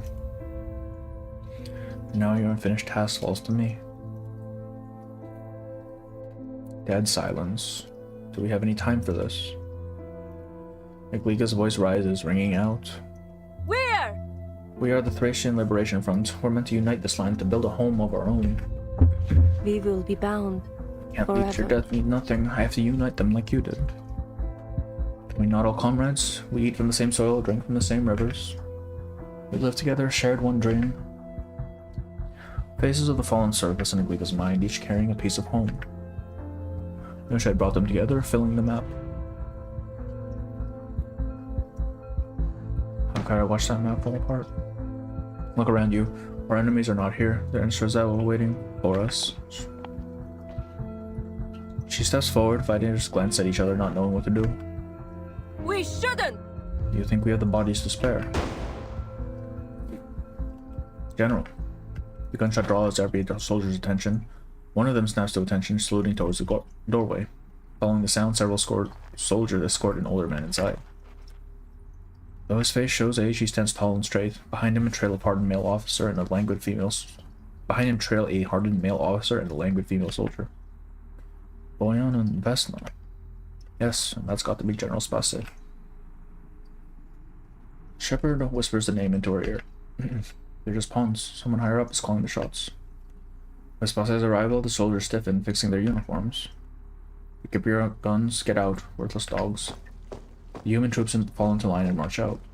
Then the woman speaks, and Iglika recalls her face, the reckless Arcanist commander she saw at the recruitment ceremony. Let's go. She shrugs, leading her people away. The 2 minor captains exit with their men as tall as the tall old man approaches. Guys. You did well just now. You're the girl Nusha brought in, aren't you? His face is kind, his tone unassuming. Were it not for the way he stands, he'd seem no different than any old man on the street.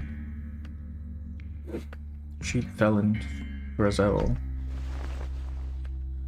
He lifts the hand still stitched with the scrap of cloth. The grip of her gun has faded loose. Colonel Spelsey clasps her hand, patting her back gently. He was a good child. The words strike Iglika as strange.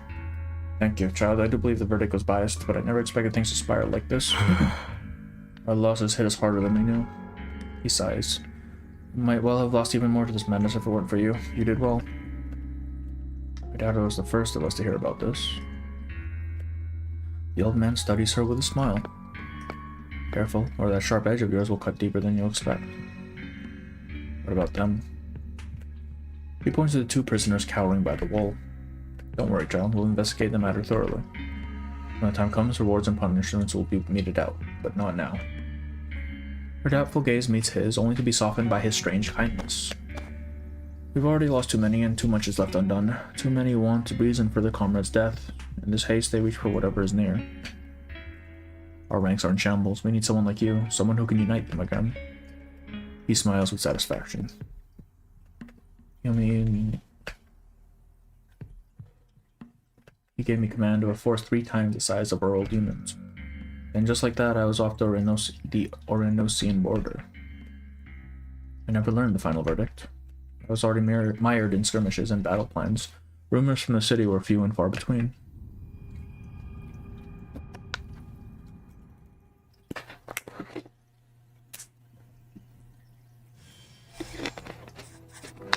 Thus, the decision is...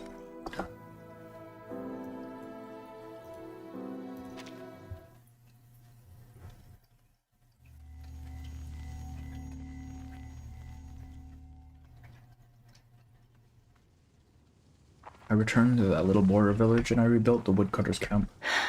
I haven't lived in that old gatehouse. This time, though, it wouldn't be a makeshift hospital. Now. We had new medics far better than me at healing. And My duty was to hold the border, to keep out the enemy. My heels were caked in soil from east to west. The evening sun slants through the doorway. Iglika's guard, leaning on the frame, dozes off. Inside, Iglika is embroidering a cloth already crowded with patterns. Then a noise shatters the quiet. What now? The guard jolts awake, straightening his back and steps aside. Shadows stretch long in the sunset as the group marches up, hauling a bound young man to her door. Captain. The little gatehouse can't hold them all. 2 soldiers drag the prisoner inside. The rest crowd the doorway, peering in. What happened? What's the issue? Did he stick his thumb in your breakfast? Iglika sets down her needles, eyeing the prisoner. He's caked in mud, blood drips down from his brow and lips, already beaten half to death. Her face hardens. You overdid it. Listen. He's a vampire. Oh, this is Pyros. At the word vampire, the crowd presses closer, eyes widening. Is he? It's dangerous. We caught him drinking cow's blood in the barn. She shifts her head down, her eyes down to the kneeling youth. Raise your head. I am. Fucking Pyros, man. Oh? The blunt admission leads her to crouch down, trying to meet his eyes. You... The young man hides his face, so Iglika turns to his uniform, searching for that special embroidered mark. It's the mark Iglika stitched for every gorilla, a symbol of their home and their purpose. A grassland up north. She racks her memory. There, she flips through the campaign log, page after page, until she finds a note of their brief encounter. You're the one we found. Joined us as soon as you woke up, right? Yes, ma'am. Iglika sets the log back on the table. What is your name? Pyros. You know what we do with vampires?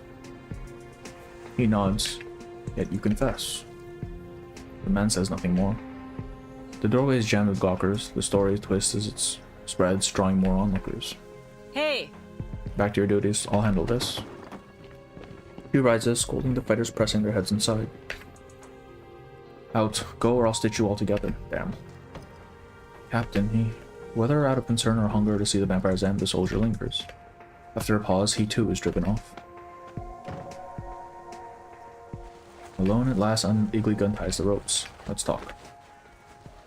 He lifts his head, dried cow's blood still staining his teeth. Sit.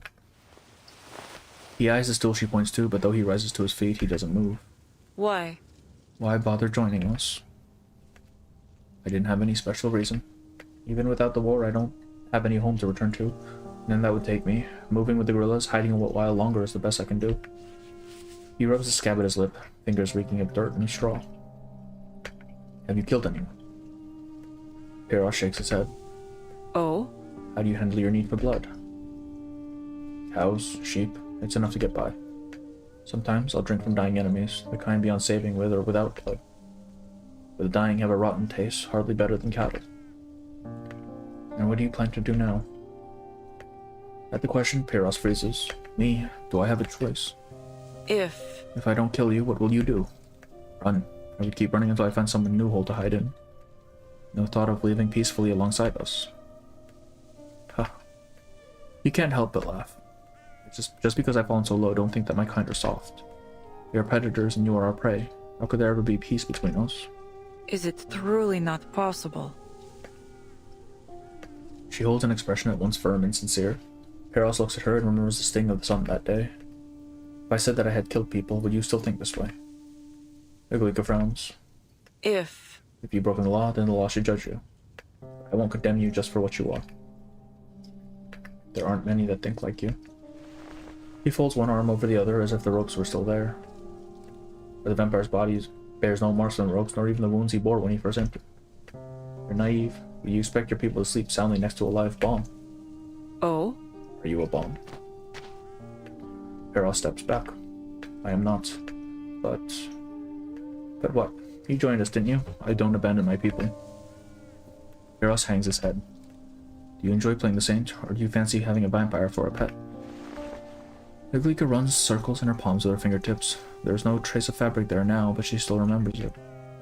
I simply hate seeing people throw their lives away. It's asinine. She remembers the execution yard and digs her nails into her palm. I will get stabbed by a literal 14-year-old girl. Yeah, non-vampire, fraud, and he still gets stabbed. Fucking skill issue, dog. Pointing their guns at those who bled alongside him is stupid, wasteful. What's the difference here? Against his own judgment, Piros can't help but drop his sneer. So you don't intend to kill me? Human, arcanist, awakened, vampire, why can't we all stand together? You're living in a cloud cuckoo land. Maybe, but if I don't believe in it, what right do I have to lead you? Piros studies the girl, 3 decades younger than him. He sees childishness, but a beautiful kind of childishness. So how do you intend to solve our problem here? Until you commit an actual crime, I won't punish you. I'll be reassigned as my aide. Call it trust or call it surveillance. But don't mistake it for privilege. Your life will be harsher than before. I'll give you a fair chance, but you must convince the others. That won't be easy. Will you? Are you willing? With a shrug, Piros slips his fingers into his mouth. Blood trickles from his lips. He yanks out his fangs and hands them to her. This whole event seems too strange not to give it a try. They'll grow back soon enough, but consider this a symbol. She takes the bloodied fangs and holds them up. See? We bleed the same color. One day we'll stand together. The words remind Piros of a distant song, though its meaning couldn't be more different. He stares at the stained fangs in her hands, feeling now that they've become a mark of shame rather than innocence. He nods, unsure whether in hearing or in agreement. There were some disagreements in the company about my handling of Piros, but I had earned their trust, and in time so did he. Over the years, their suspicion turned to deep and lasting friendship. Even when he was reassigned, no one revealed the secret. It seemed I was only one step from our dream. At least that's what I believed. Piros dead as fuck, bro.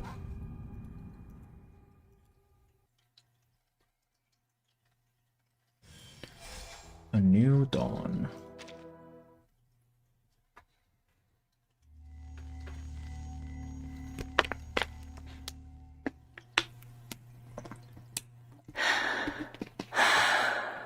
But it was still just a dream.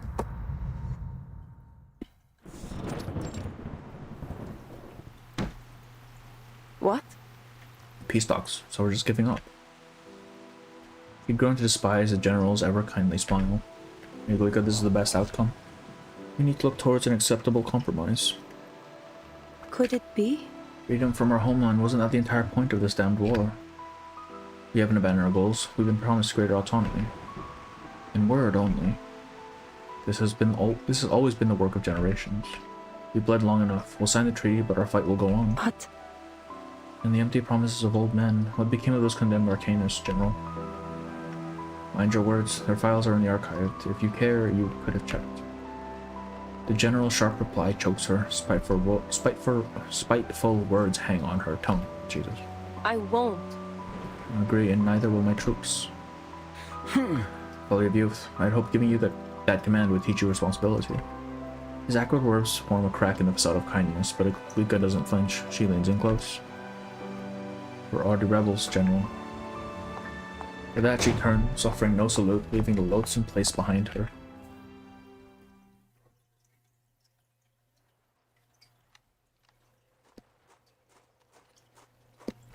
Captain. Shepard bursts into Glika's office, clutching a stack of letters. Any replies? She snatches the bundle, tearing them open one by one. With each, her face darkens further. In the end, only a few remain on the desk. The rest she burns to ash at her fingertips. We've lingered on this border too long. Turns out.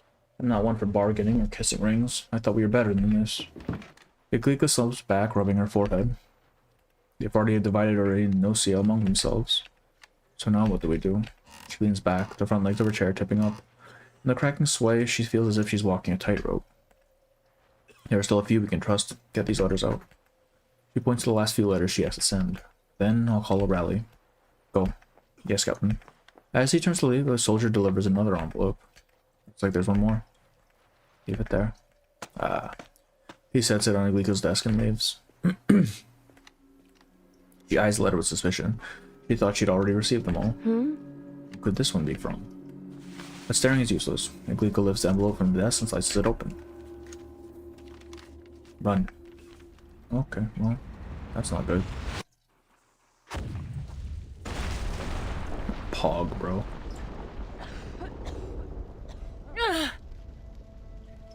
Flames roar in her ears. Her body feels nothing but numbness. No. She tries to lift herself up, only to realize one of her arms is not there. Though through searing pain, she crawls through the fire, finds her severed limb, and stitches it back on. Naive. In methods and ideals, you're far too naive. She wipes blood from her face, feeling torn flesh under her fingers. Stitch by stitch, she repairs her body. Just as when she gathered back her scattered comrades, one by one. You think? Killing me will stop this from someone from rising up to rip off that mask. You think killing one will silence the rest? You chose wrong, fire. Fire can't kill me. I mean, Frankenstein did fear fire, though.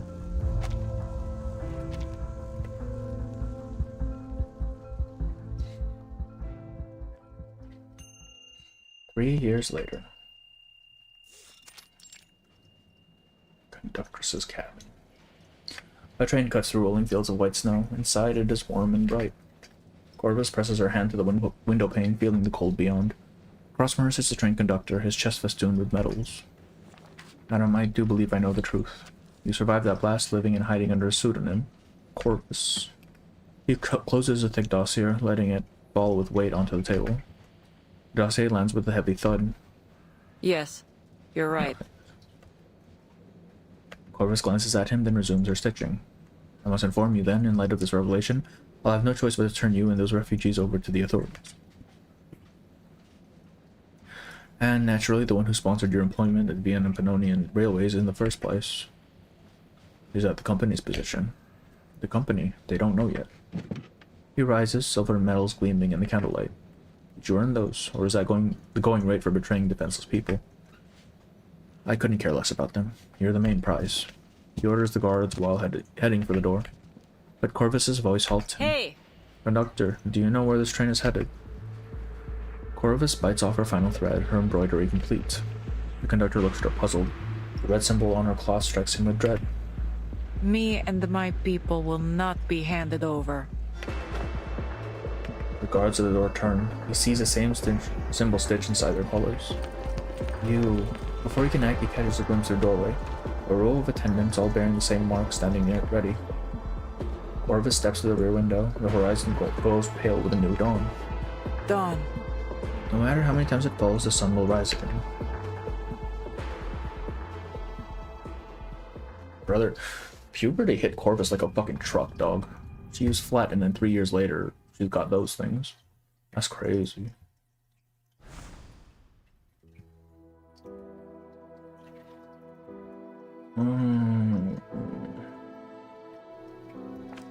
That's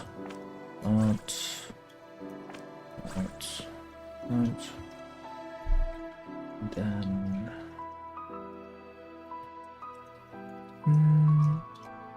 oh no, I can change that.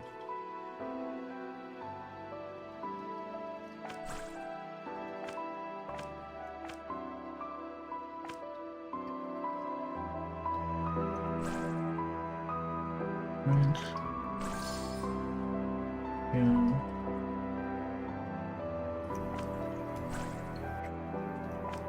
No.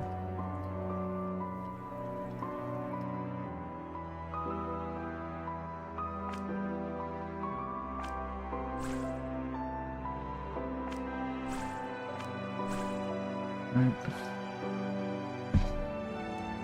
And then, how do we connect this one? How do we do this one? That is not correct.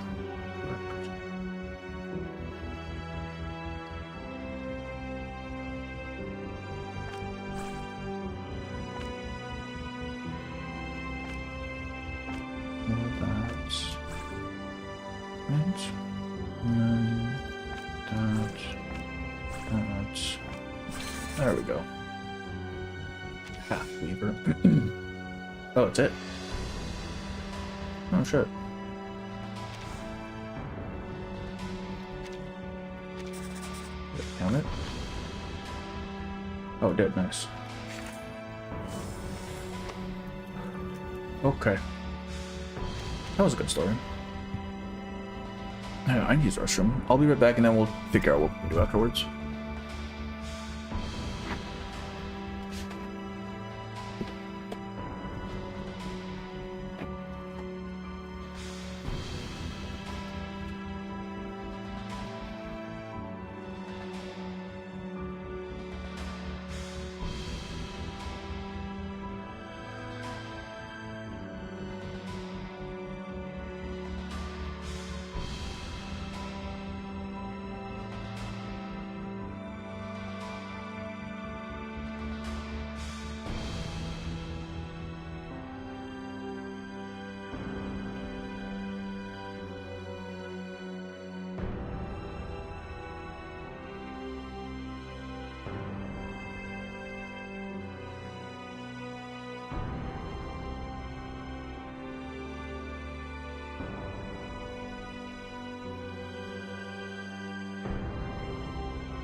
Yeah, most likely she killed the previous conductor. You're playing the Pre-Storm Protocol story now. It's either Pre-Storm Protocol or Doll Arena, whatever it's called. Puppet Arena. I don't know which one I prefer. 20 days, they're about the same time, yeah. I don't know. I mean, let me collect real quick. I wonder where Ima fits into this refugee smuggling operation. I mean, she's just Pyrrhus's niece. What I'm wondering is what she was doing while he was off in the military. Right. Let's do protocol, let's do protocol. Alright. I just remember not enjoying this mode quite as much last time. What are the rewards for this? Okay, just materials. Hang on, let me grab the cube actually real quick. Is that fragment shop, right? Yeah. Easy peasy. these guys as well. Very nice. And I kind of want to grab Gatian, but like I'll probably get spooked by him at some point. Alright. Mesmer's hell ready. Already's ready to throw hands. You missed my. Oh wait, nothing I can't handle. Barry's in there. I can assume Corvus got stormed on duty for maybe you we too. can keep the curtains closed just a little longer. It's weird, right? Because she has a whole history that seemingly occurred prior to the storm. But like she used to be an editor. So who knows, man? Like who knows how like clearly the storm kind of makes up a whole like previous history for them. It's just kind of strange, I think. Alright, let's do this. Start simulation. Is it gonna run me through a tutorial again, man? I don't. He was the one throwing hands. So confusing Enigma and Ulrich's names. They're basically the same character, right? I'm not reading all that. Numbers.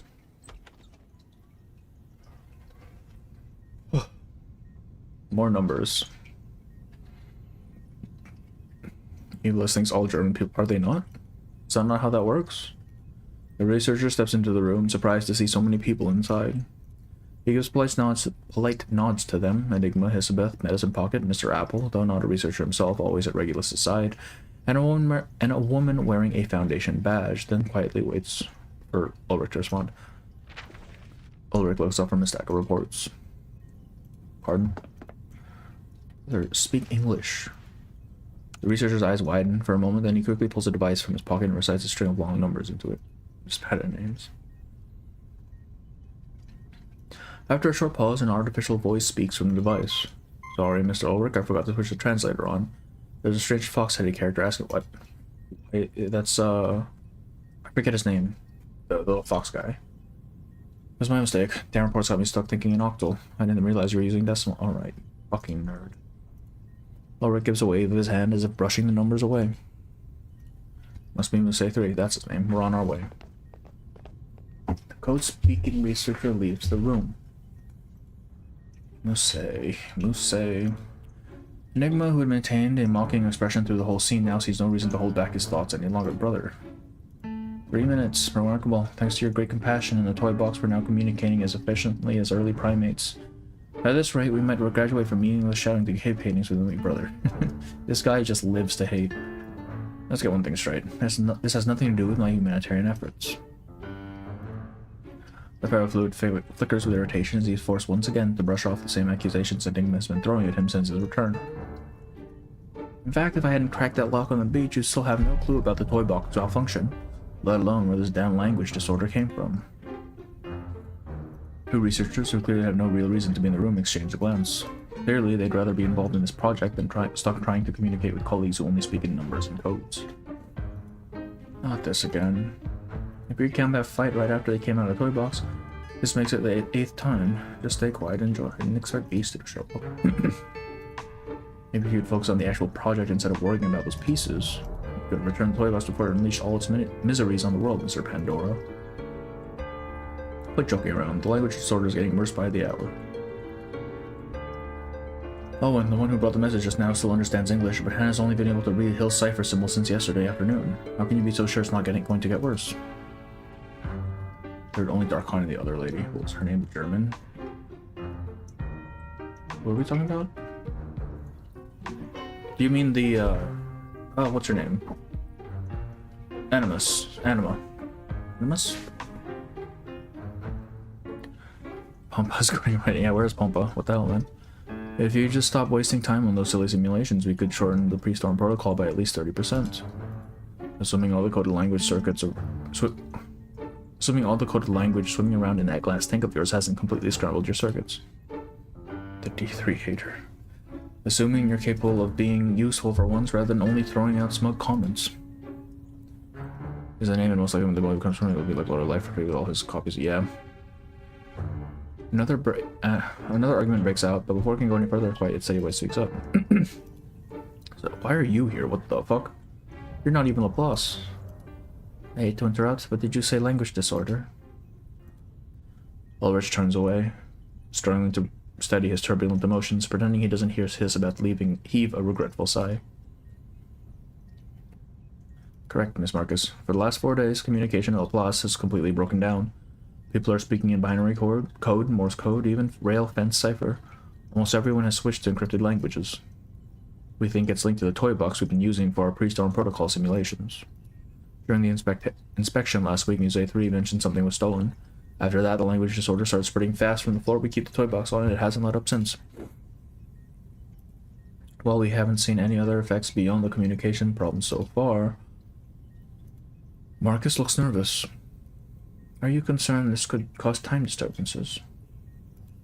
Oh, please don't panic. It's not going to trigger a storm inside the Laplace or anything. But it will absolutely wreck our weekly briefings, lab bonding applications, and the canteen's ordering system. In other words, it'll throw off Laplace's whole schedule. I'm just wondering, how can I help? Codes and math aren't really my strengths. Did you manage to write down that incantation from the circle? You were able to push past physical barriers and understand the real meaning directly. That's your arcane skill, isn't it? Our current issue is also about language, mathematical as it may be. Your skills in picking out hidden messages might just be exactly what we need. Understood. I'll do the best I can. Ulrich gives a small nod, pleased to see even a brief moment of calm, focused discussion. Muse 3 is already looking into it. Let's go. We need to confirm our next steps. Getting Tower babbled, yeah. We built too high, dog. I didn't know they actually gave this little fucker a module. That's crazy. A model, I mean. I'll keep working to fix the toy box and try my best to slow down the language corruption, but I'm afraid I'll have to ask you to go back inside it again. You can't be serious. Enigma glares at the two-headed fox plushie, his voice brimming with disbelief. This time it's different, my friends. The core of the toy box is gone, yes, but it hasn't left the system. I'm certain it's still in there somewhere, just not where it should be. They are actually building the Tower of Babel. Did last protocol even have a story like that I should know? Because I don't recall any of it. He has a model. Yeah, I was not expecting this little guy to have a model. There's a high chance, higher than 90%, that it's moved to the program layer, and that means it's deeper inside the toy box. Wait a second, Whiskers. Be clear, what exactly are we supposed to find? A piece? A component? Well, that's the tricky part. I don't really know how to describe what it looks like. Show his model. He's just a little guy. Look at him. He's got 2 heads. From what I can tell, the toy box's cognitive systems aren't functioning as they should. Simply put, it might not have a fixed or familiar shape now. Click the eye thing. Yeah. There he is. But not to worry, just a corrupted language which still functions as a language. The core should still hold its basic cognitive properties. Perhaps you'll notice its shifting form follows some kind of logic. It tells the truth looking, doesn't it? Even though Muse 3 speaks with all the soothing skills of both a businessman and a stuffed animal, neither Ulrich nor Enigma seems any more relaxed. So what you're saying is we're hunting a Proteus with almost no leads. Precisely, my friend. I only wish I had some seal skins to give you. Before I forget, if the language in Laplace has become this bad, things inside the toy box are probably even worse. You still have a translator. Everyone turns to look at Apple, whose long silence now feels less like a gentleman's politeness and more like someone caught in an awkward situation. I has last month. Alright, Poirot is drunk as fuck.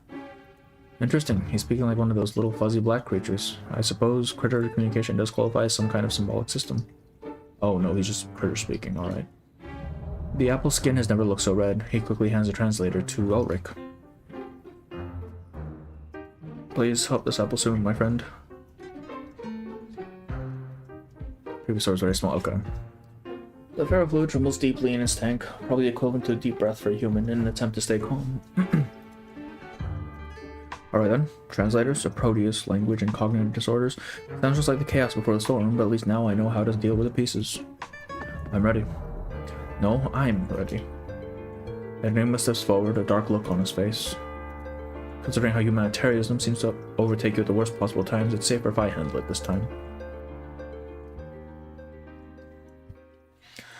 Enigma actually throwing hands? That's crazy. Over the last few days, okay, oh, this is just a recap. Most Supreme Lord on day 3.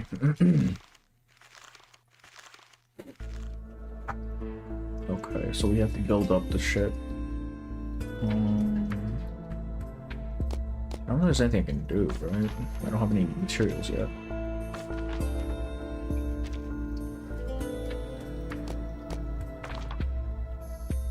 I'll just go, I guess. Oh yeah, we're not gonna have any problems. Right. Where's Rubuska? Rubuska. There she is. I don't even know who else I'd bring.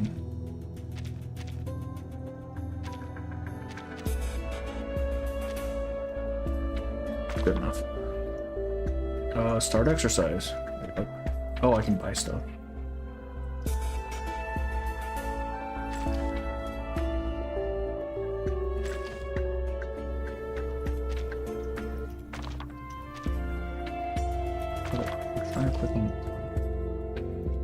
There's nothing that gets me out of here, is there? Okay, start exercise. We don't have to shit. It's fine. What are the areas for the? I'll look for the storyline. Sometimes critters or we're gonna use synergies maybe. Are critters awakened? I thought critters were just their own thing.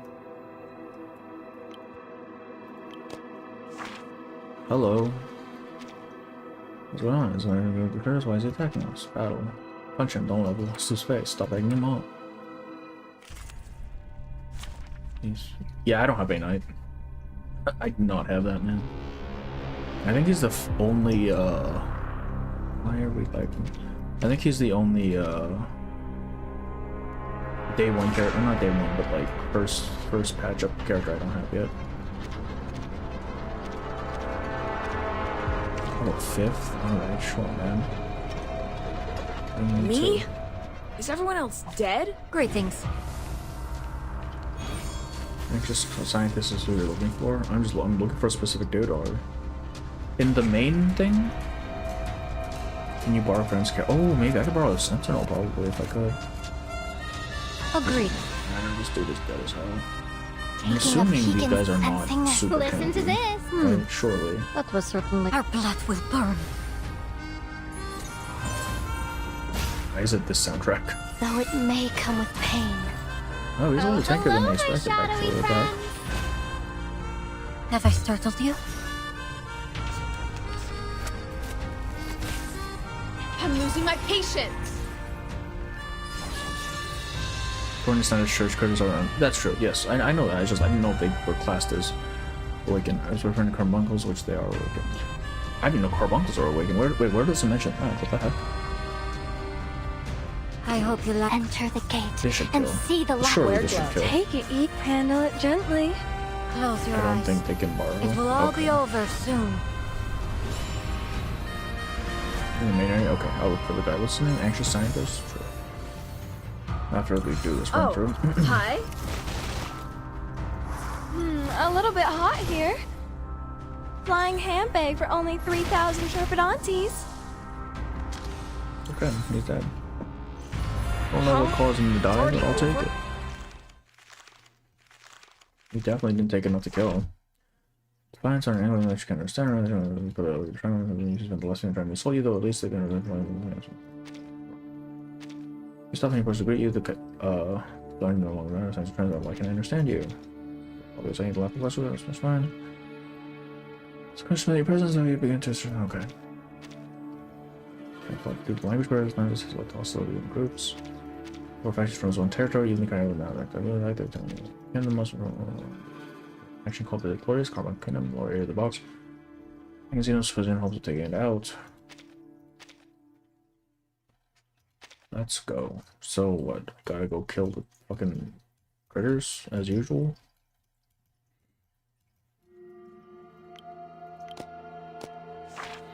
Where Buska left the band, right? Didn't listen was RNG. You missed his. I missed Marsh too. There's Crate's getting. Talk. Can I help you? Recruit. Yes.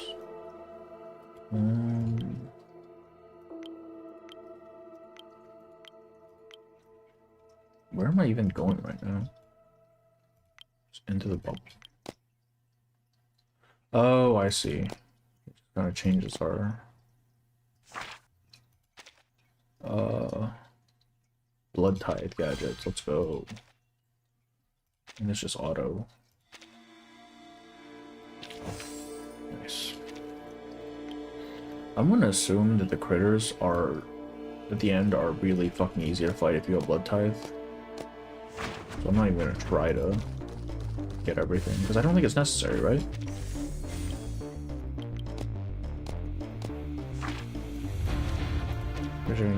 Same. Okay, can't escape. Sure, this one. Even if he doesn't okay, paperwork. Go inside, you might bind by you and go inside and you can some vision. All of them self is something to pass. They do have a pass. Oh, you mean that? We do? Oh, we just fight them, sure. Let's kill time together.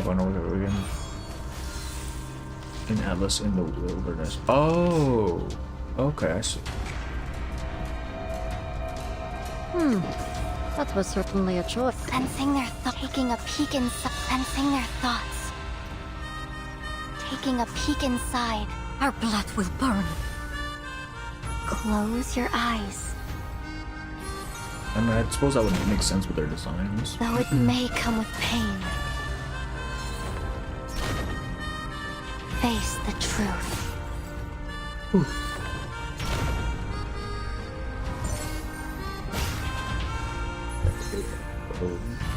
Can I give everyone...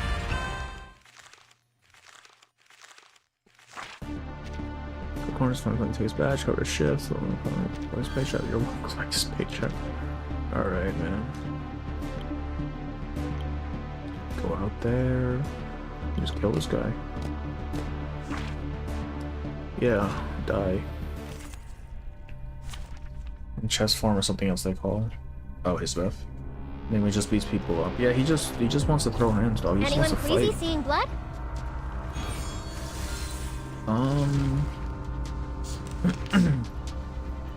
That one. Taking a peek inside.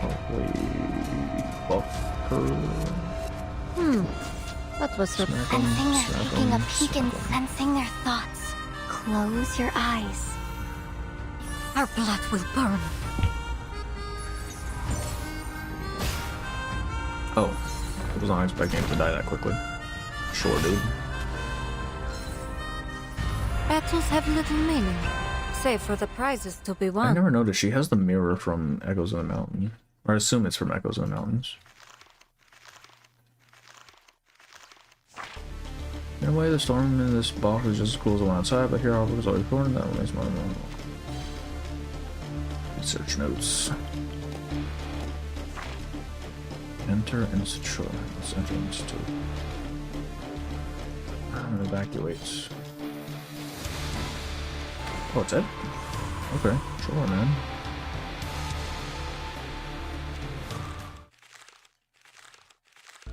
It's kind of a crash out in this game. Well, yeah, clearly.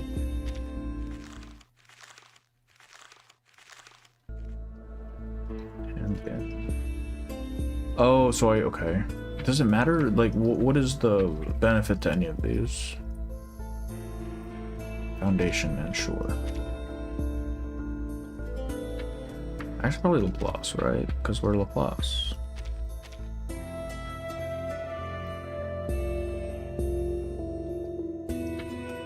Nothing next spell up, some may turn to custom. Critter, for example, parts from a discarded bouncing light bulb, or an old sock for iron Gatling does into the so forth, they may return as a kind of carbuncle. That makes sense. Just awaken. I feel like does that count as an awaken though?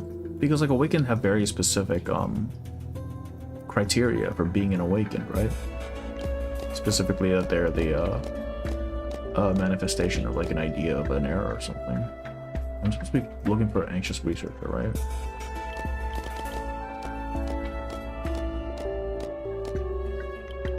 I don't know. Where is he? Do I have to do it at the start?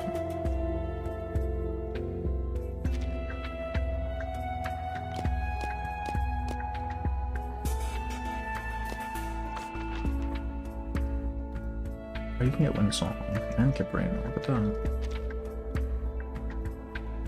Well.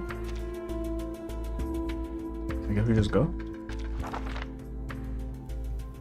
What? What didn't mean?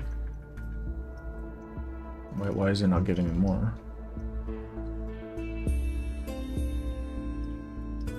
Wait, am I supposed to be upgrading something? This is so... Okay, this is a shop.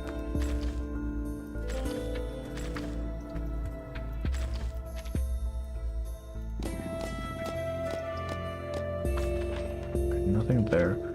I guess I just have to run the same thing again, I don't know.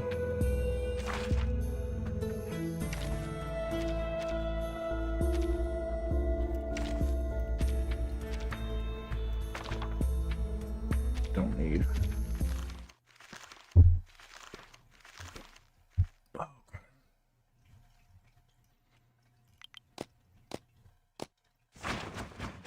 Oops. Oh, free shit.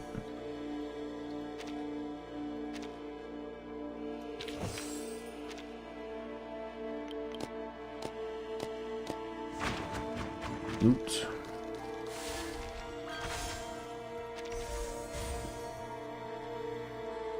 Looking who have failed or given negative or 2 mixed ideas. Those. Maybe. Well, because my thing is, because we have something similar, right? We have, like, Darlyclad and, TTT, who kind of just became sapient, but aren't technically awakened. What? Stop. Stop. Talk. How can I help you? Recruit. War. Kill this fucker. Find Hisabeth. Is she on this one? 30% damage to enemies in battle start. That's all I know, but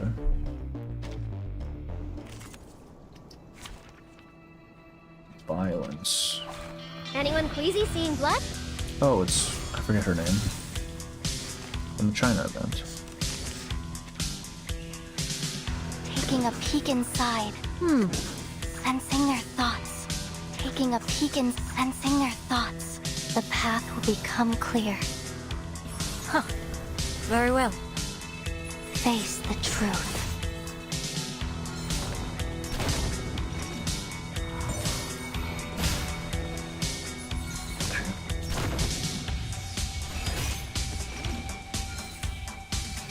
Pride goes before the fall. Lydia's the I've been only there. useful thing. You better take it.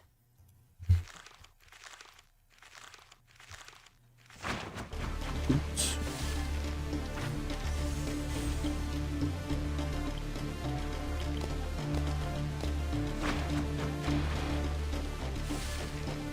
Let's get all this stuff. That's the guy we want to talk to, right? Guess we just go into no man's land from the moment.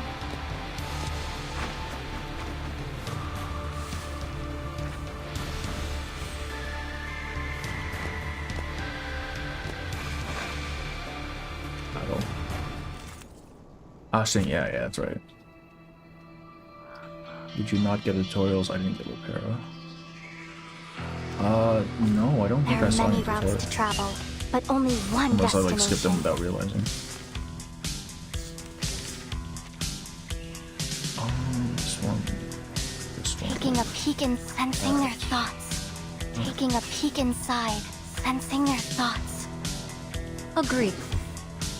Close your eyes. Face the truth.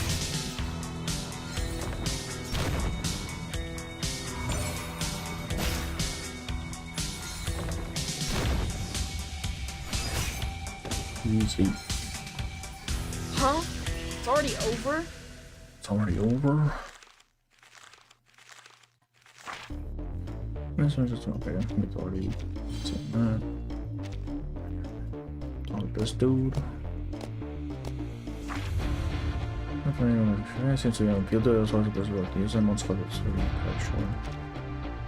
Are you from the class? Cool.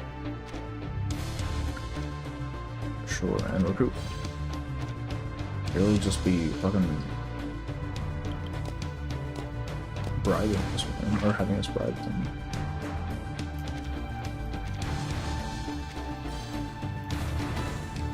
Oh, that's the exit. Whoops. Alright, cool, man.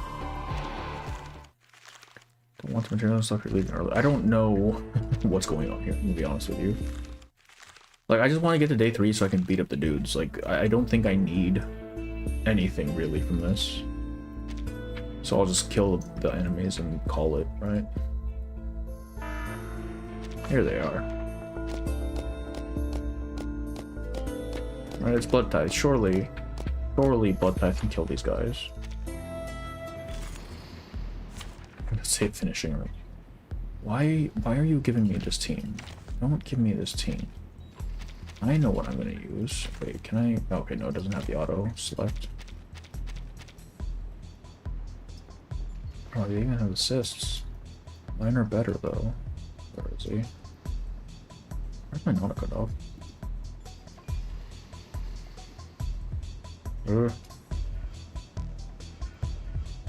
Oh, there she is.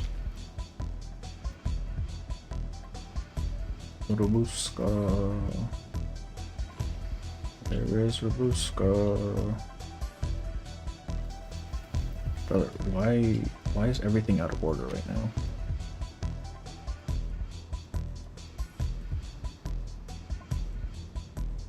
There you are.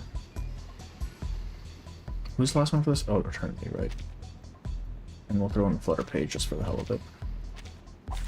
Anyone offer your seat to the senior? Like this run through the axis of higher difficulty is the most conciliation. Yeah, okay. Get away from me. Does it matter how much I explore? Or as long as I kill these guys at the end, it's whatever? Like, is progress tied to how much I actually explore? Sensing their thoughts. Agreed. I hope you like a splash of red. Taking a peek and sensing their thoughts. Close your eyes. Yeah, fair enough, fair enough. Our victory comes in a tide of blood. Close your eyes. See It will all ya. be over soon. Then that's a good one. Extraction build makes Fatito a goddamn machine gun. I have heard that. I've heard she was pretty good in this mode. But Blood Tithe. Though it may come with pain.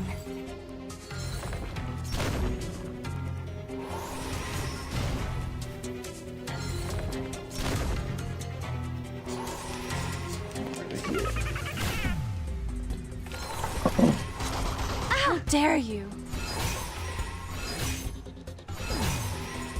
Damn. What is that follow-up? Jesus Christ. That one even as tough as... Alright. Poor man.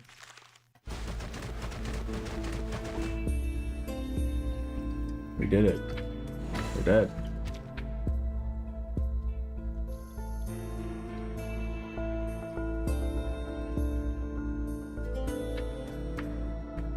£1,000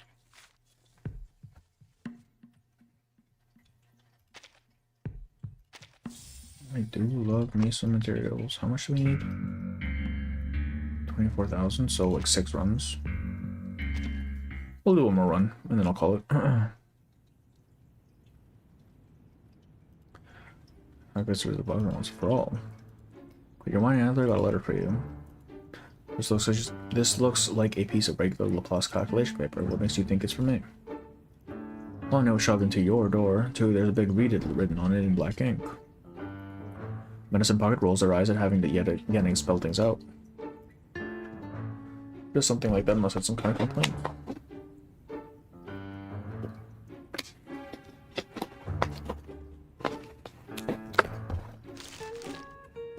Enigma unfolds what looks like a piece of regular Laplace calculation paper, but what's on it is clearly far from ordinary.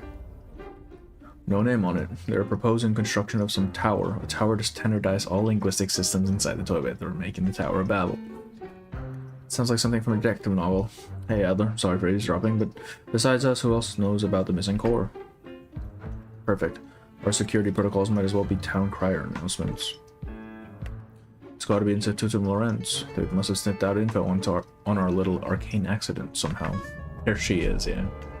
As suspicious an institution as they are, their idea is theoretically feasible. Creating a unified language system, no matter what it is, could solve all our problems. You know, this is not the first time we've had... Yeah, Matt, exactly. This is in this event moving, which we find out that he's also affected by language. It says something about Alf's story. Yeah. It's not the first time we've had this idea of language being the unified language being the key to transcendentality. That's an Aleph thing.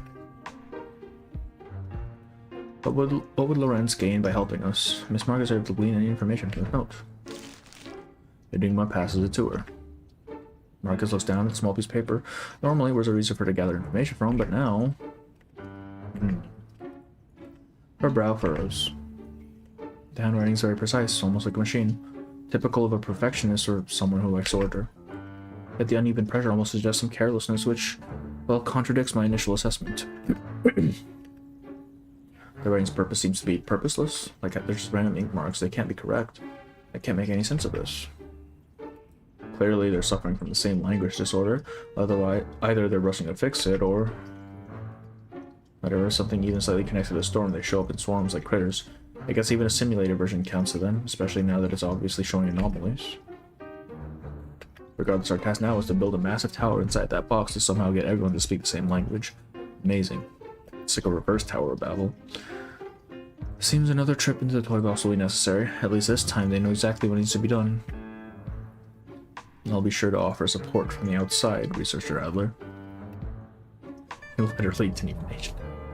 The best support you can offer us now is to get us all hard hats since we'll all be in a construction zone soon. Oh, and make sure to get an extra large one for yourself to fit over that fish tank of yours.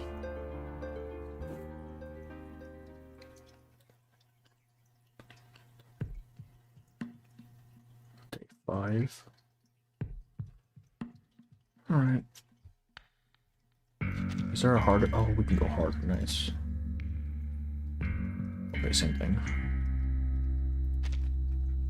Does not matter. Okay, we only have one. Oh no, you're both type.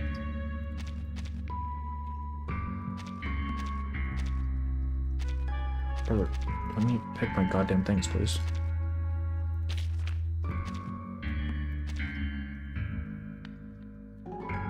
That's it.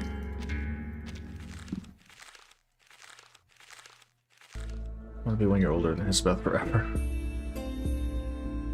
I'm guessing when this mode becomes permanent, Liv will be the main character and the focus will be on this language and his assassination by Lorenz, yeah. I would be very interested in seeing more of that idea explained, or like looked at. Alright, where's this researcher man? Is he here? Not seeing him. Does he only appear on the first day, or does he appear at any time? Exercise. District 73. No, we don't have any, alright.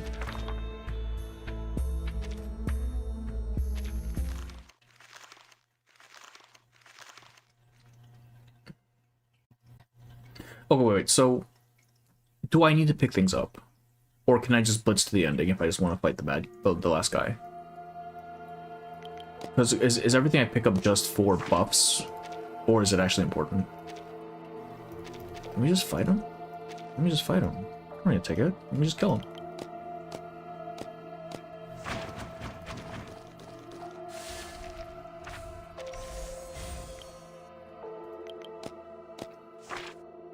Oh look, it's Hisbeth.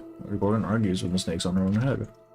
Did we disturb you? I was about to watch the show. But my siblings insisted on sorting out the seating order first.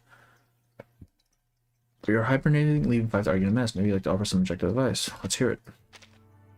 I'm 2. 4 wants to sit right next to 1. 1 on his left. 5. Wait, alright. So 2. 4 wants to sit next to 1 on his left. 6 refuses to sit. Jesus Christ, look, I'm pulling up paint. Jesus Christ. I cannot visualize this shit, man. Alright, let's see here.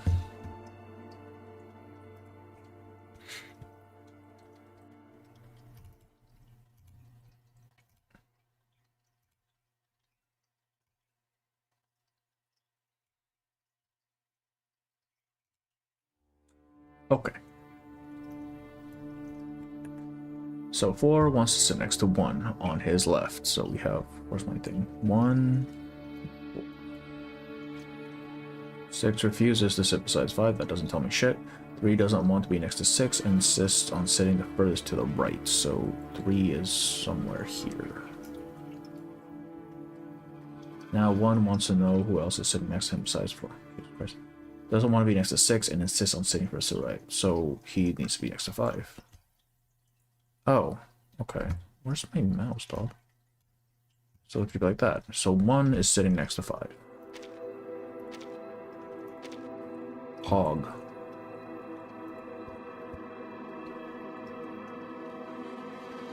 Guess the best answer is 5 always.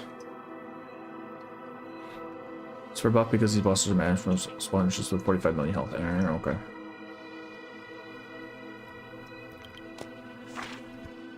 Hawk. Money for me. Investigate. Alright, well, we're not gonna bother.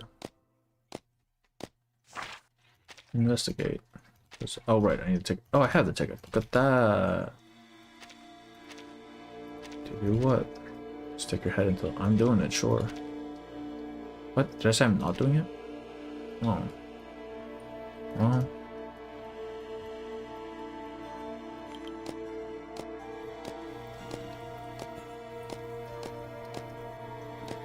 Why is Alexander? Oh, okay. Go back to the circus with a ticket. I did.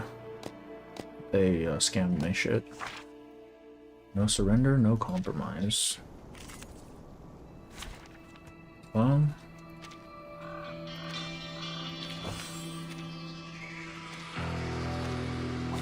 Greetings.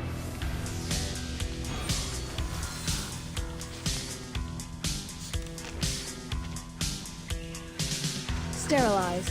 Nope, incorrect. Taking a peek inside. Agreed. Sensing they're taking a peek inside. Sensing their thoughts. The path will become clear. You did it, you will receive a lot of rewards. Yeah, I thought I clicked yes, but I might have had a reading issue there with it. Pain. Face the truth. Ah, shame on violence. Shame on violence. Whew. Just bro shielded up, what the hell?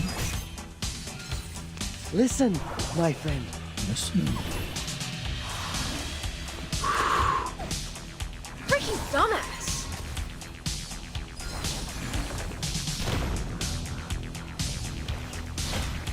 Freaking dumbass!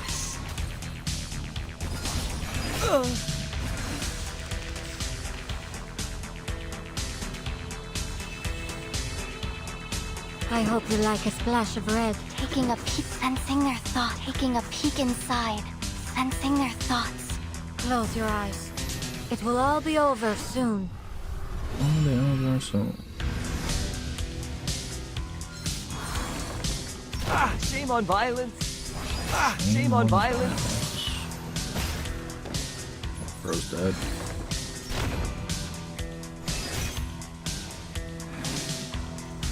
Huh? It's already open.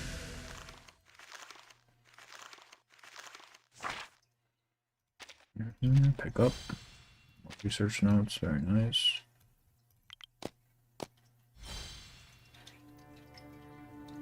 It's literally just trash. Thanks for that, bro. Very cool.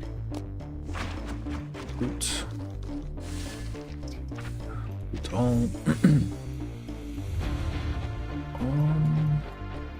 This is the end. Okay, I thought I clicked yes, but I think I might have misread. I thought it said, yeah, I'll do it.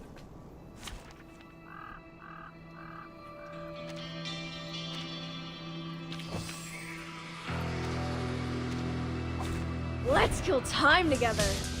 Let's kill time together.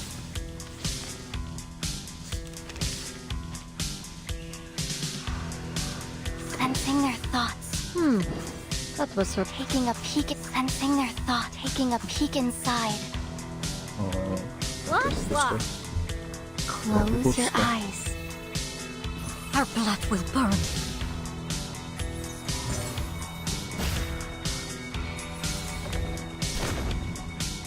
though it may come with pain.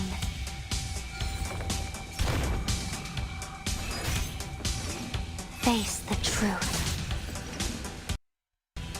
Easy. Easy, yeah.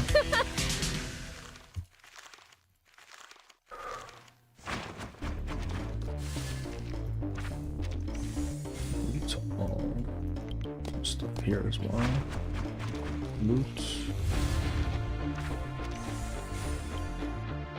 What's this?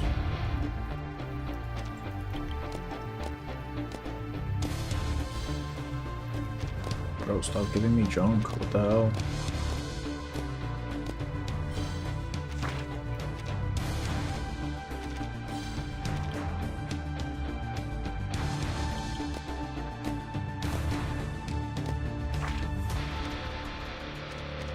Oh, whoop. Hang on.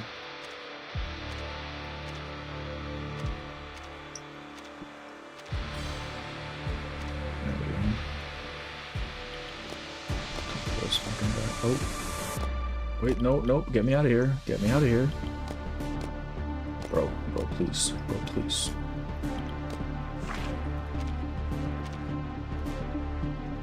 Recruits.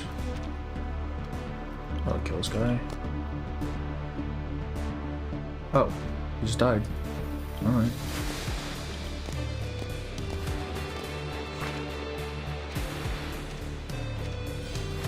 Let's meet out here.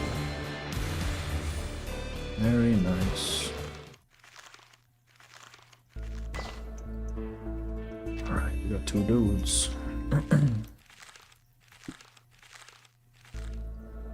We can use foundation this time, why not?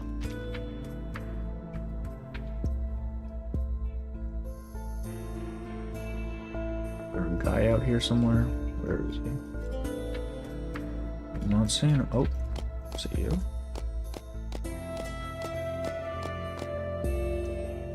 Guess not. Alright, let's go again. Let's go again. Information and names on the vehicles. What vehicles these?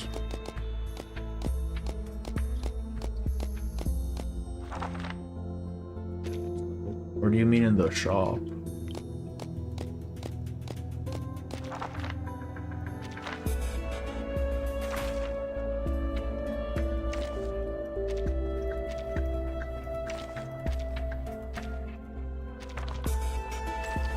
Ulrich the Unerring. Light Cleaner. The Pursuit. Who the fuck is Clean? It's Bathadia the Unightable. Alright.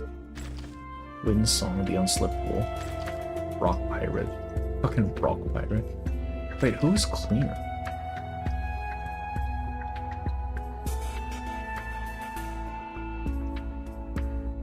Someone else, I guess. Okay, we don't need a car though. It's fine.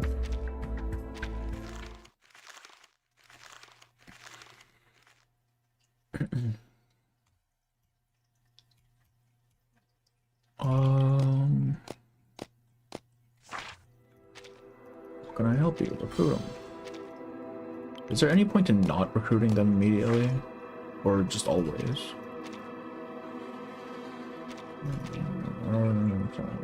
Sorry then, who are you? Where's your present? You're also calling player. Each of them are going to punch every ring. Okay. Let's plan ahead.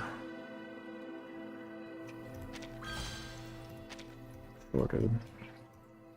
Whatever you say. What's wrong? 1,000 different ways. Okay. Open the rehab center. Beat them clear at the cost of your sleep. Bloody shell in my crowbar can solve every dragonfly wear it down. Best of luck. So why is everyone here insane? Oh, there's a box here. Rock pirate, yeah. Loot.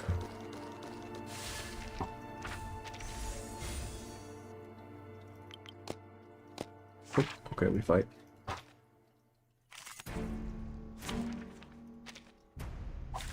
Let's kill time together. That's fine. It probably doesn't matter.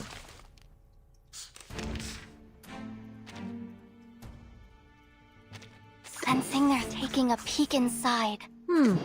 Sensing their thoughts. Taking a peek inside. Agreed. That's there. Close your eyes. Though it may come with pain. Huh. Very well. Face the truth.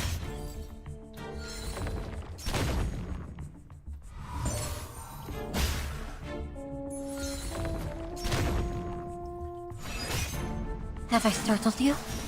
Hard people will be heavier, which will make you stop moving unless you offload. So okay, okay. Oh, people. Okay, I thought that was just for like materials and stuff for people included. I'm losing my patience. Okay.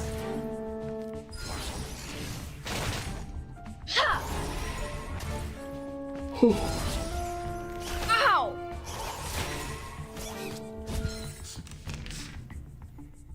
Oh.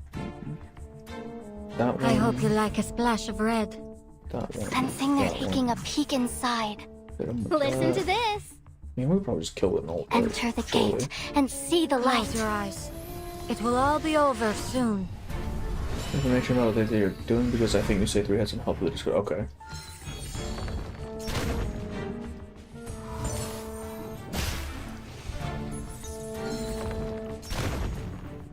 Though it may come with pain. Battles have little meaning, save for the prizes to be won.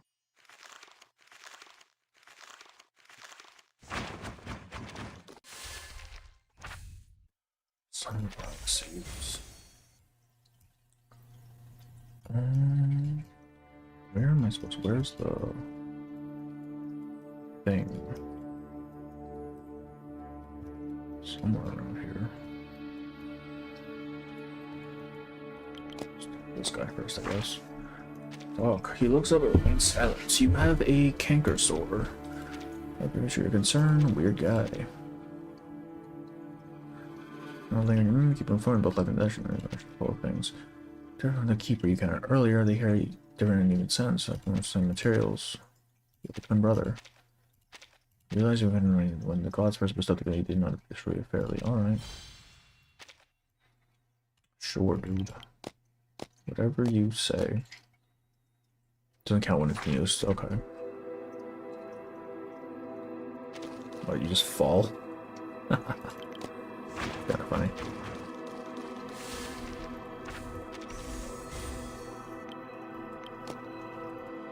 Okay, he fell again. What a bitch. Takes him 30 minutes to stand up. That's great. Alright, where is this fucking thing I'm supposed to be going to, though? There's an exclamation point guy here. Oh, wait, I'm walking into the storm, aren't I? Yep, we're dying. We're fucking dying, bro. There's ice there, too. Jesus Christ, we're so fucked. We're so fucked. Alright, we just avoid this guy, actually.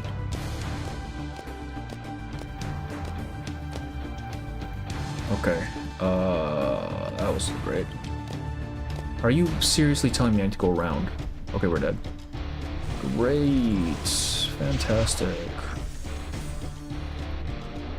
That wasn't good.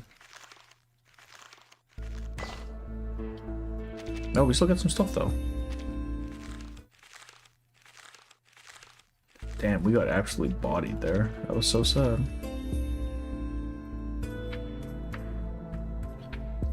Gadgets. Let's,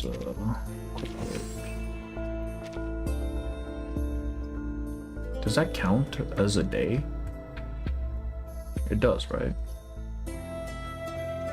Yes. I'm not seeing a dude. Device in top right, the corner tells you exit. Okay. I don't think I saw that. We'll see. Edge of the earth. Wait, why is our health so low? Does it carry over? Oh. Okay. I mean, it doesn't matter if I'm from blood type, but... All types of glass keep out how we have to say out or don't take it off. Usually normal name comes from a ban on using co-workers' names. Okay, but what is its name? Who is the thing for it? Probably doesn't have proper cooling. Yeah, not even a fan. Oh. Oh dear. Do it. Hey Lucy, the supply ship went to bring us sugar and tea and Dr. Pepper. Oh, this is from the Weller man.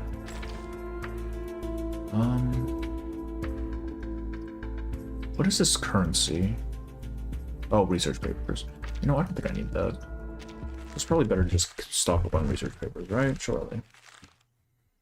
Alright, wait, top right? Oh, I see. It's kind of like a compass.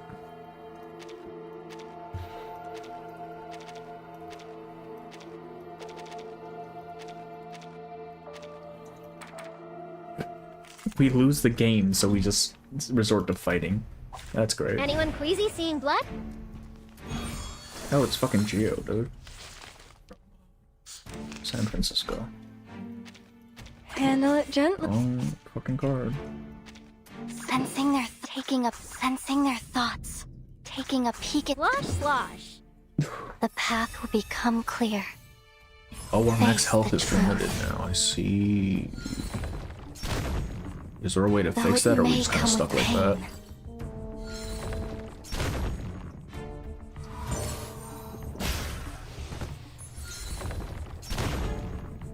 Oh, hello, my shadowy friends.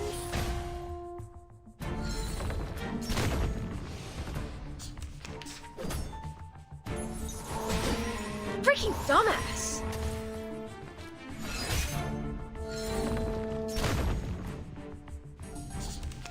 Sensing they're taking a peek inside. Sensing their Sterilize. Take it easy. face the truth. Can I give every...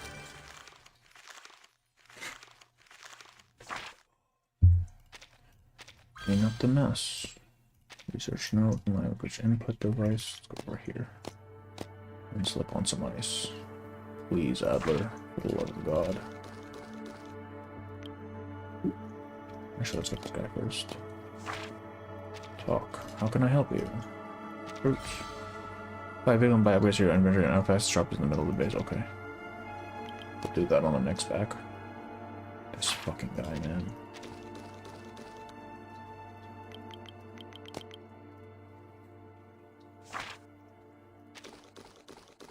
You actual failure. Open. Yay, free stuff. Wait, oh, I have to get one of them. Okay, this is just silver? It's just silver, sure. This gives me resistance, I remember that. Let's grab that.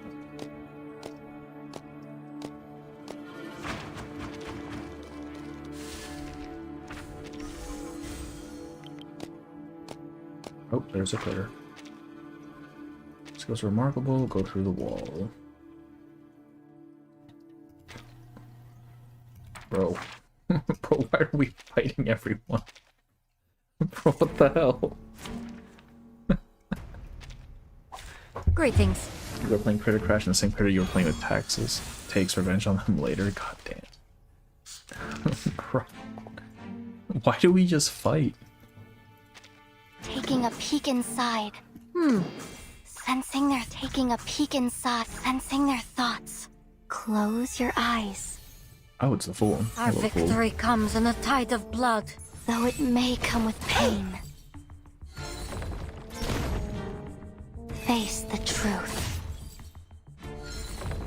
Lamentable. Lamentable.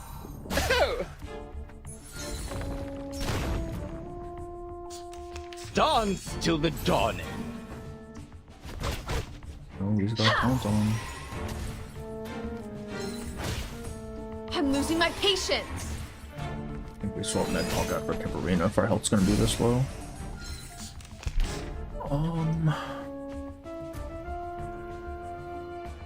Taking a peek inside, sensing their thoughts. I hope you like us black. Taking a peek, sensing, taking a peek inside. Enter the gate and see the light. Close your eyes. It will all be over soon.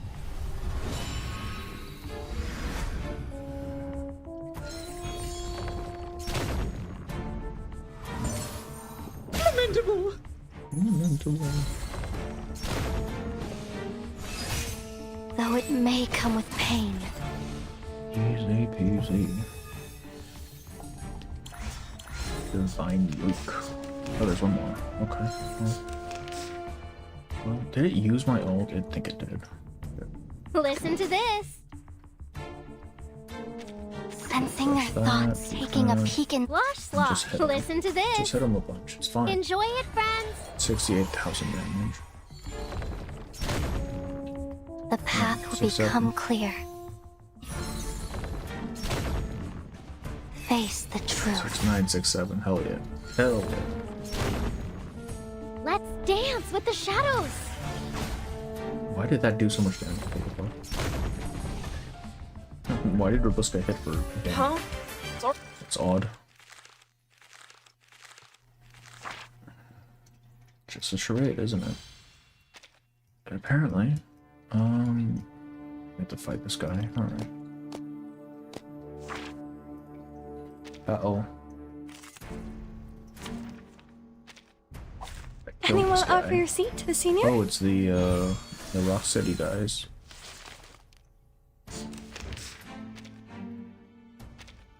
Sensing their thoughts. Agreed. Taking a peek inside. Sensing, taking a peek inside. The path will become clear. Our blood will burn. Though it may come with pain.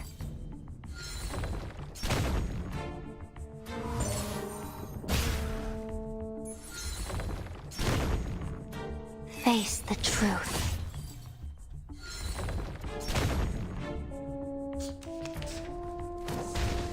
I'm losing my patience. Freaking dumbass.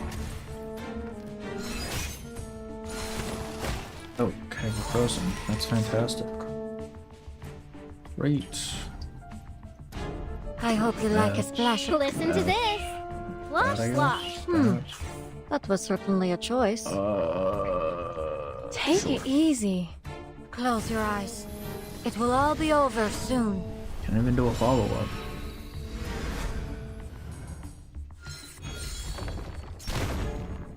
How about a game They're of hide pretty and low. They seek? might just die. Maybe? Come dance with us. Yeah, there you go. Yeah.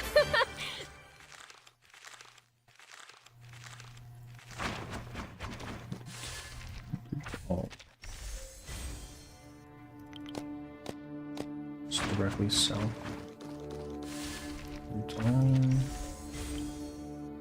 Okay, we're not taking that route. Fuck that.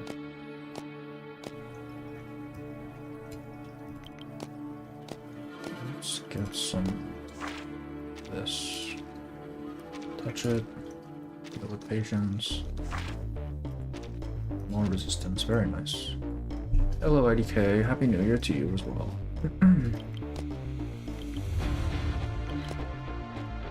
Don't fall, you bitch.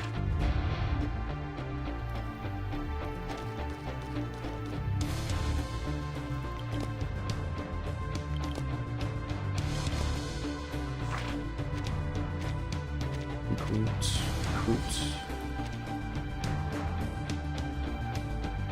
Off the ice. Nope. Still falling. He's still tripping. Okay, he tripped again.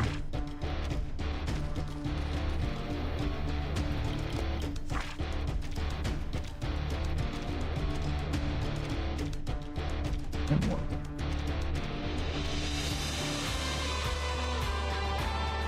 Huh? What's happened? I don't know. We're going for the exit. We're about to get bodied by the storm. Open the shop here though. Low critter. Oh wait, that's probably useful to have. What's this? Off? This is what, yeah, I'm kind of realizing this now.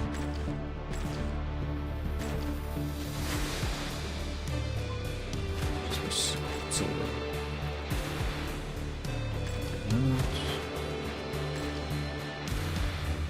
Maybe I grabbed a booster just in case.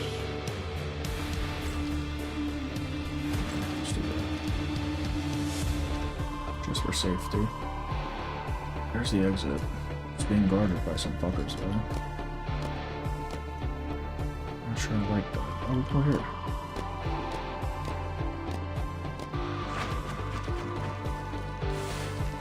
It's all.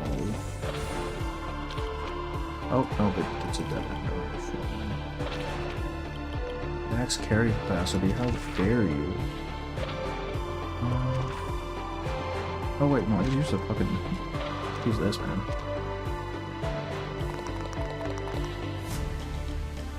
He still falls. Can I just blitz the thing? Well, let me do that. Oh, I don't have one. Alright, I guess we fight. Battle. Kind of trying to avoid. Anyone queasy seeing blood? Oh, we're full health again. Nice. Taking a peek inside. Agreed. Sensing their thoughts. Right. The path will become clear. Huh. Very well.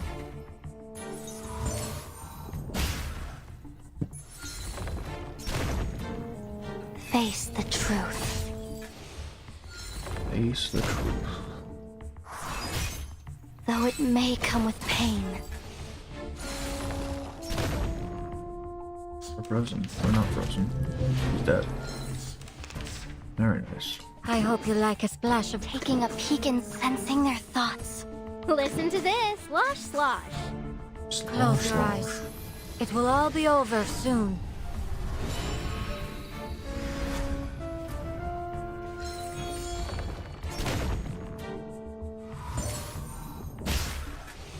We're 59, Jesus. Face the truth. Battles have little...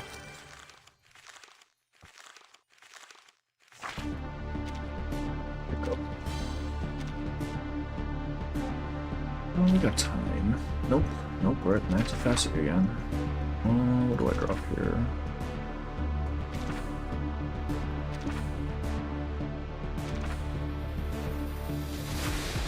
Oh wait, I hear souls. God damn it.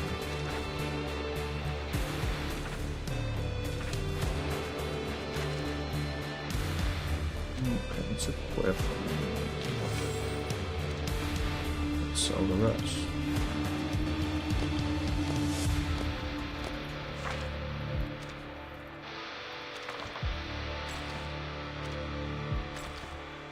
There we go.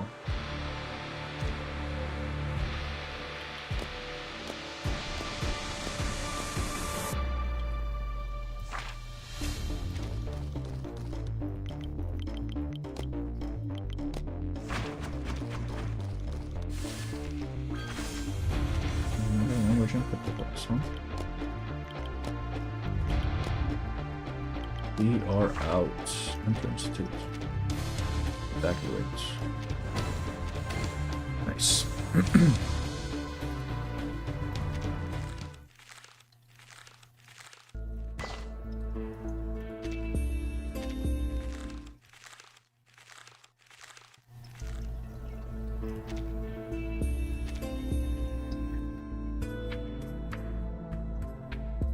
Station rank up. Oh, boss is here. Let's go. Let me buy some shit though. Is any of this gonna be important? Are these permanent upgrades or are these just for this run? Like the capacity and stuff? I'm assuming it's just for the run, right? So nothing here actually matters since we're ending. Where's that boss at? There he is. Load, left tie.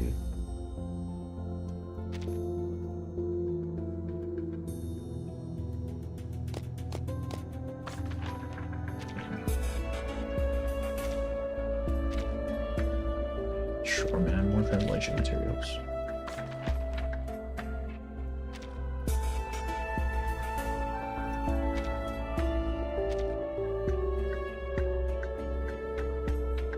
Like, I don't think these matter anymore, right? Because it's ending here, shortly. 91,000. Oh, we're fine. We're fine.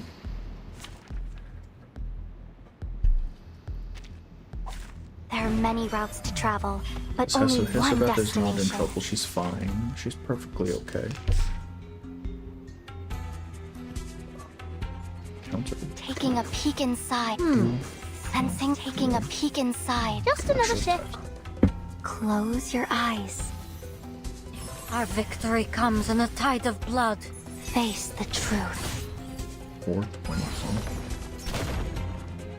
Though it may come with pain.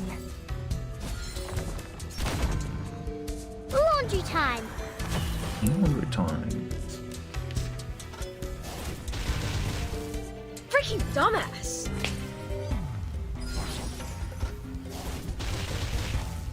I'm losing my patience!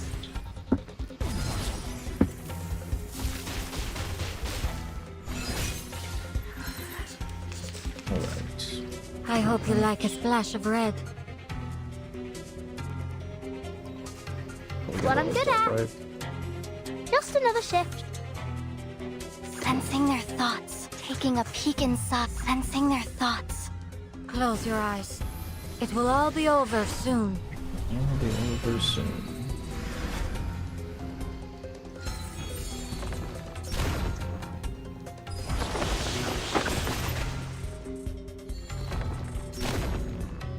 Up and at it.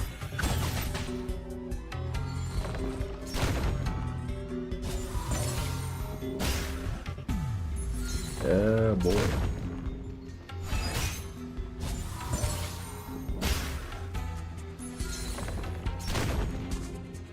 Face the truth. I won't be fooled. I'm losing my patience! I'm not being Rebusca for this. I'm losing my Wait, patience. I forgot about I'll consider Rebusca. Dumb. Alright, definitely not hitting it there just yet. Taking a peek inside. Sensing they're taking a peek. Actually, we'll first. Enter the gate and see the Long light. ults. Long fucking Yes, ults. I got this. Taking a peek in. Sensing. Taking a peek inside. That was certainly a We could choice. just heal a bit, I guess. Sterilize. Reading this description as those of the team anti-alien from the Foundation that accidentally entered the simulation. Oh, I didn't read this thing. What alien are they talking about? The path will become clear. Though it may come with pain.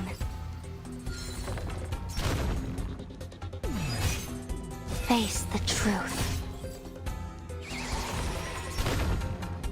Our blood will burn. I'm losing my patience!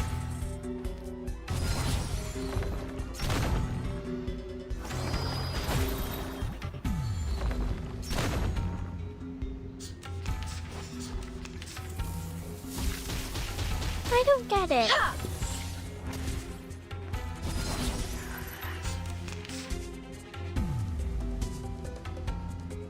I hope you like a splash of red. Sensing they're taking a peek inside. I think I'm okay on the buff still. Handle it, just take it easy. Close your eyes. It will all be over soon.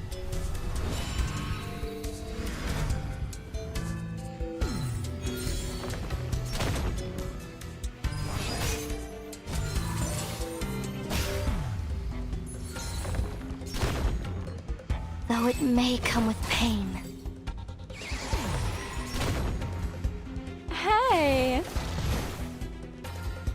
An event in took Mendoza says that the aliens to the common and the My world concept child, by the here's aliens. something fun for you. I see.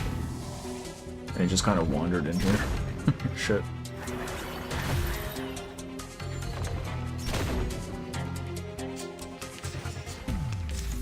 What are you doing? Freaking dumbass! Dang. Oh, it's gonna hold it with turn. That's fine. I think we... Sensing they're taking a peek inside. Let's buff first. That was certainly a choice. Sensing they're taking a peek inside. Wear gloves. Enter the gate and see the light. Our victory comes in a tide of blood. Tide of blood. Close your eyes.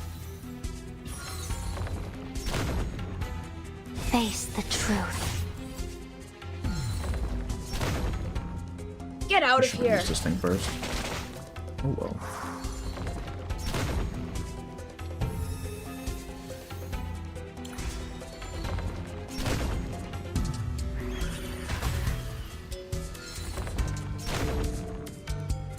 One shattered, now remain.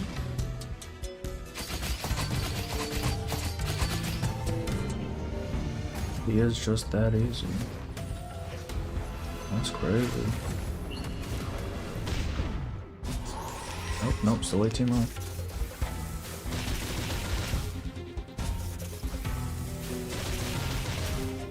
I'm losing my patience.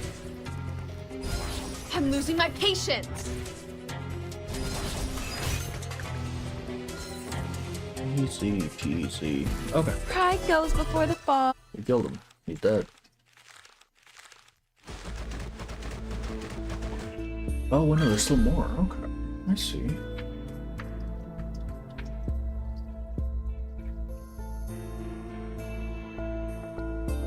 How do I know what these are for?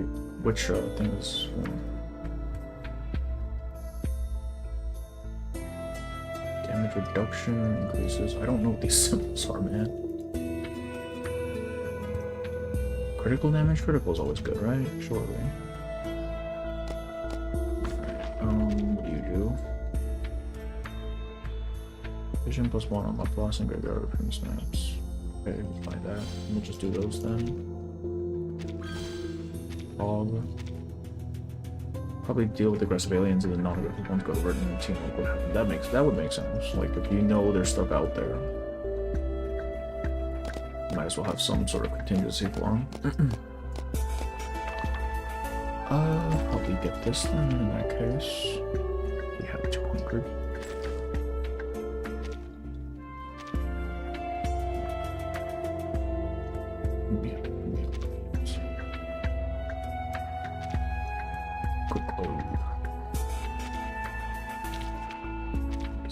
What goes here?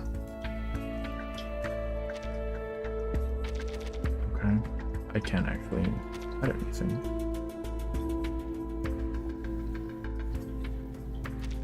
Do I just sell these then if I can't use them?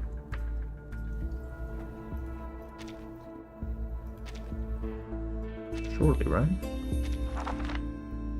District 73. Oh no, graveyard rings. That's the one.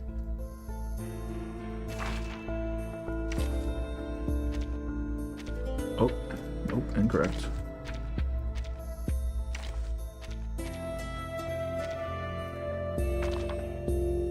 Okay, I need to sell some stuff.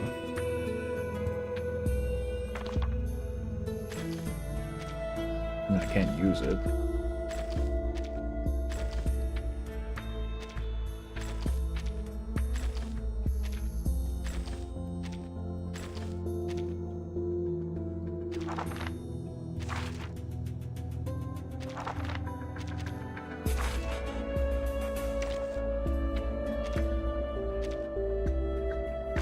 Alright, what do I use here? The car.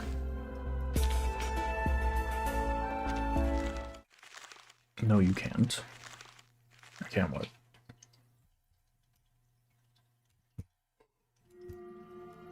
Alright, let's just blitz for the end. Recharge in first. Battle. Oh, you can. Oh, do you mean sell the thing? Yeah. Let's kill time together.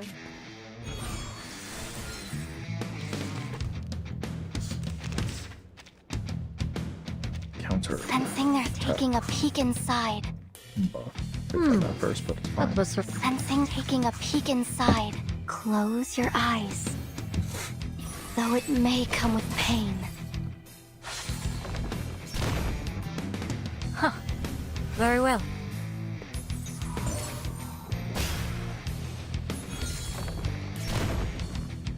Face the truth.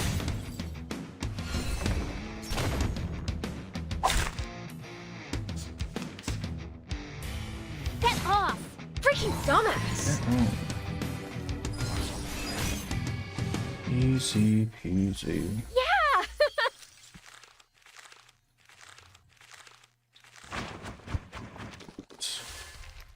Oh.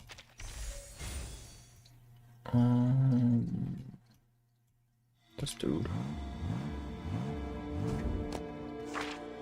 Talk. Fruits. Fruits. That better not be an enemy. The Raven. Wait, this is Ludwig? No, he's dropped by 20. So bot now he's being almost magnetic. Strange language issues at hand. Suddenly it hits you that Elder says it's better the trick committee might make it easier. But bizarre. A rooster, cyber girl in the region, but then it was change the his name. What the hell is going on? Oh, look at Elizabeth. His parents suddenly he's from this object in a box on the beach and believes it holds the key to the stream. A perfect term language with no misunderstandings. Beach and constant change. He's learning more language. He flies off with the treasure. Hey, thanks, bro. Ludwig, why are you like this?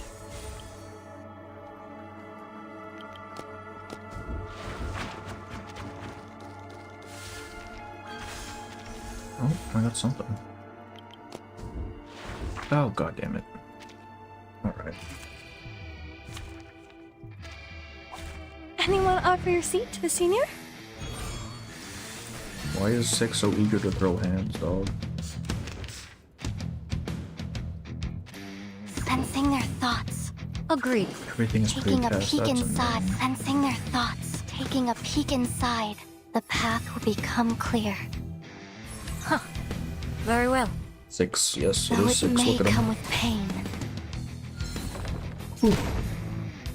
Face the truth.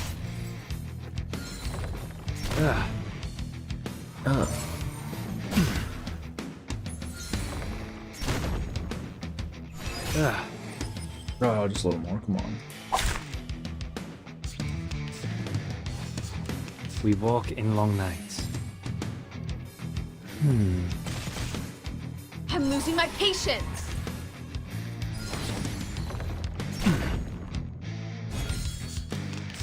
Sensing their thoughts. Take Slosh, slosh. Listen to Wear gloves. Doesn't matter, this should kill. This should Though it kill. may come with pain. It killed.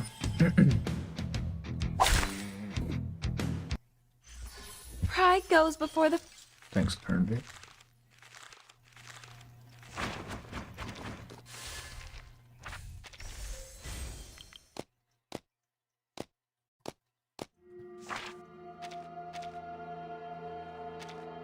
Good games. Sit down. You got your money. You both punches the moving line advance.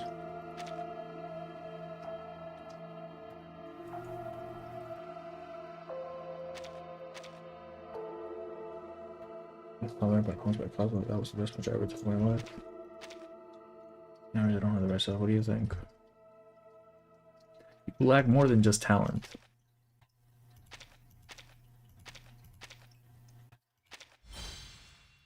Free shit, boy.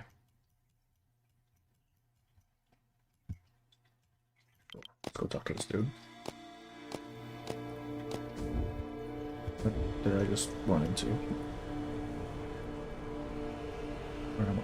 What? Oh, fucking hell. Stop. Stop. Please. Why are you zooming me like that?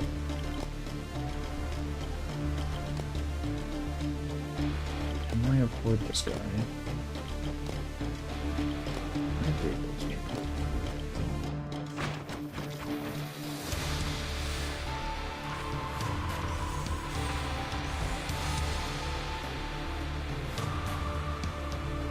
No, there's no way through here.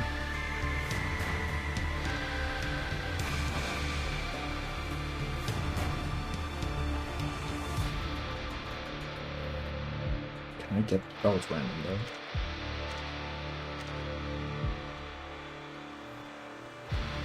Use that. Oh wait, there we go. That would be useful.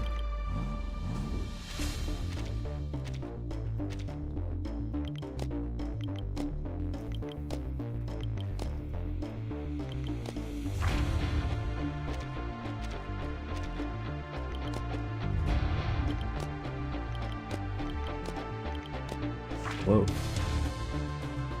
Oops. More than 200. Whoa.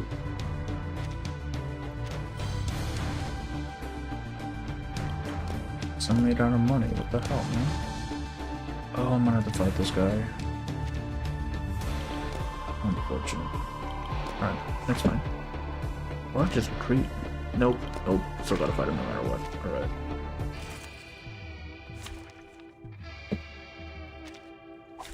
Let's kill time together. Oh, it's baby blue. Hello, baby blue.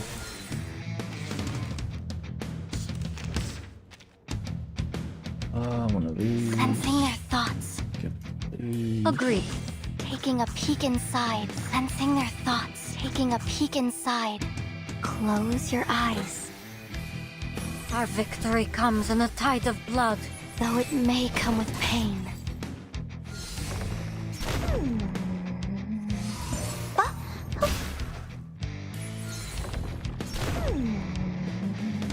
Face the truth.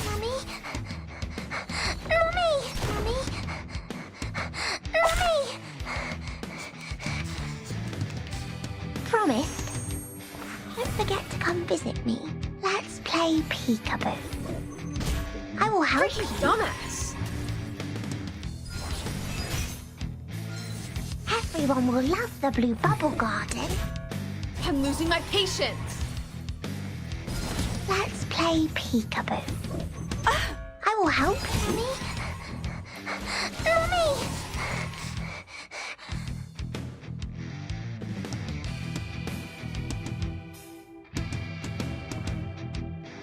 Everyone's in there.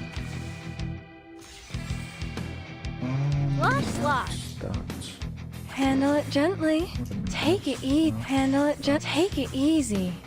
Let's dance with the shadows.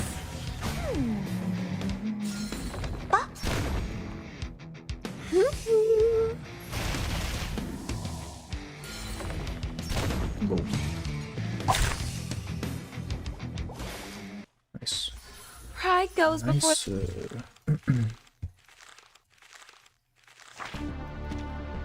Go.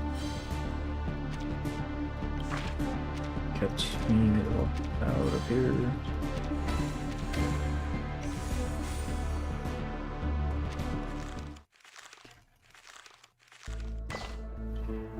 Included, very nice.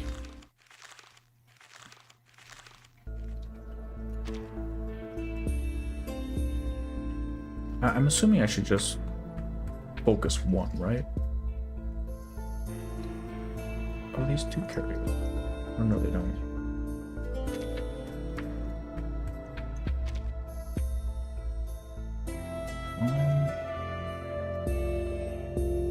Dude is still not here. Got one more day before the thing.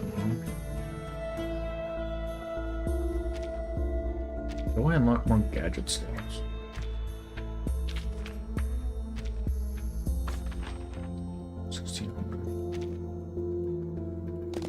Headquarters?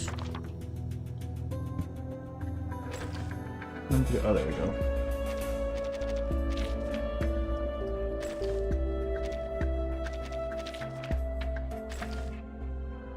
What's this thing? Incantation Knight. Hold off on that for now. More capacity.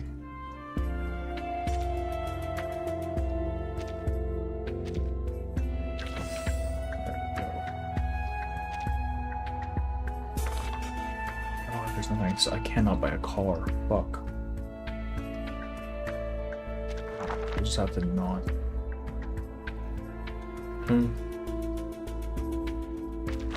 Good old boss, why not?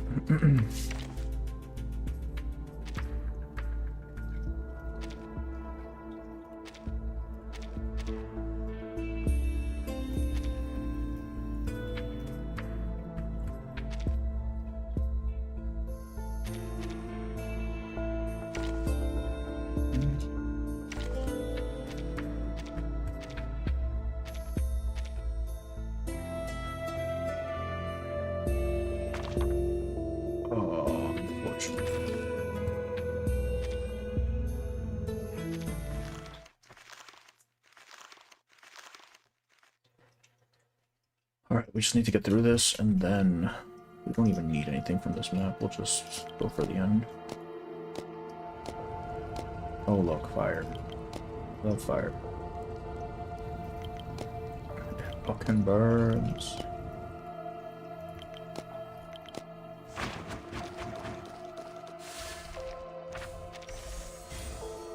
You see this? Get me the fuck out of here, bro.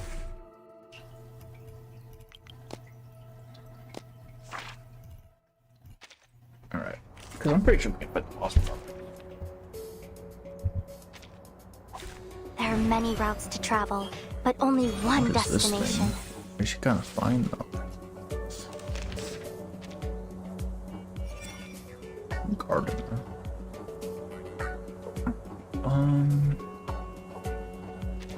Taking a peek inside. Agreed. Sensing their thoughts. Taking a peek inside. Sensing their thoughts. Close your eyes. Huh. Very well. Though it may come with pain.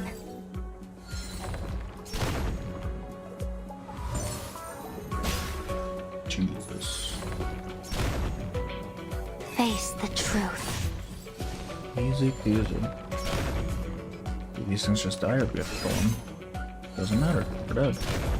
Alright, sure. Pride goes before... Get me out. Get me out.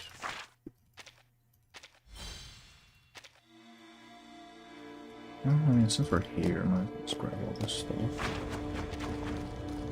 We're fucking dead. Jesus Christ, I didn't think the pirate kills that fast. Alright. That's fine, though. It means we can go to the final boss. How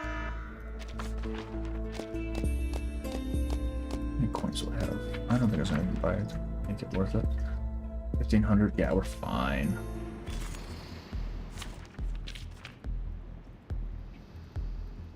Other rounds cannot be edited. Why? What's the point? Alright, you need to be replaced with excuse me. I think Hisabeth in Fangs trouble. out, time to feast. Hisabeth is always in trouble, man. Anyone queasy seeing blood? She keeps getting into trouble. How dare you? Oh, Jesus Christ. What was that? God damn. Taking a peek inside. Actually, no. This first. I hope you like a splash of red. Then that. Sensing they're taking a peek inside. Just another chef will listen to this. Close your eyes. It will all be over soon.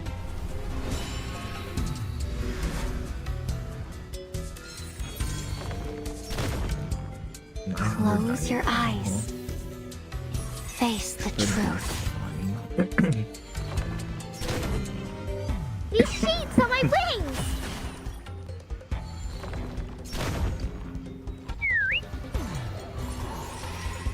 Nice.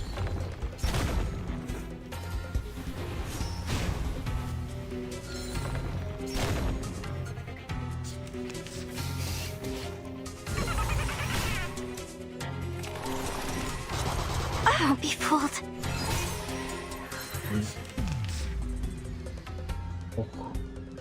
This one. Sensing they're taking a peek. Sensing their thoughts. No, I want to heal. Here, heal the man. Taking a peek. Sensing their thoughts. Slush slide. Taking a peek inside. That's. I think buff is still fine. Only around 2. Probably one of these. Agreed. Listen to this.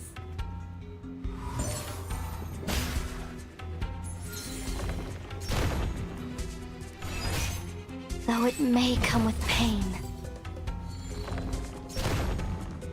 Enjoy it, friends. Face the truth. A little surprise. Come dance with us.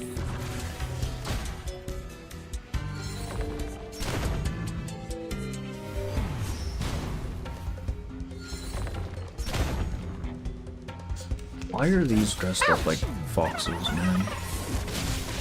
Is music really on that in on this? Ugh, don't be so hard.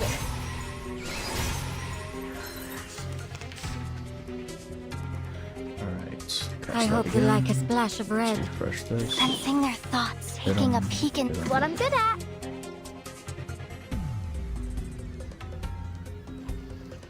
No. I hope you like a splash of red. Just another what I'm good at. Sensing their thoughts. Enter the gate and see the light. Close your eyes. It will all be over soon. I'll be over soon.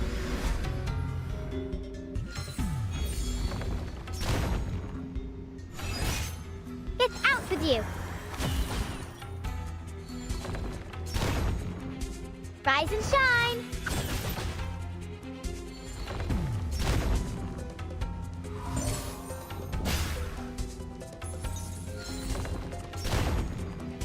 Our blood will burn. We're a bit low on life, aren't we? Oh my god.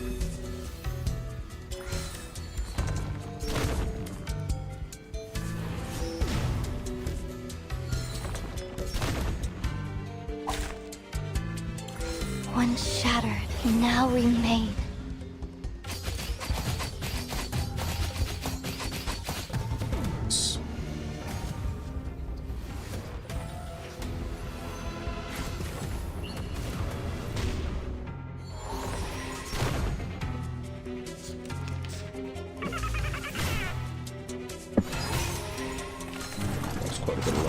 I won't be fooled. I think they actually procced her revive. That's not Yes, good. I got this. I can agree. Why are we getting body, bro? Taking a peek, sensing their thoughts. Taking a peek inside. Up above. This one of these. Take it easy. higher than the bell tower and even the clouds.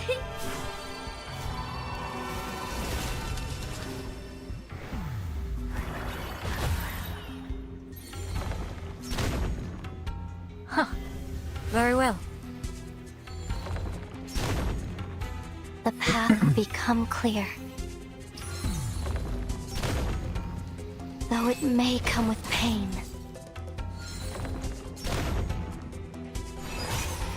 Face the truth. A little bit hot here.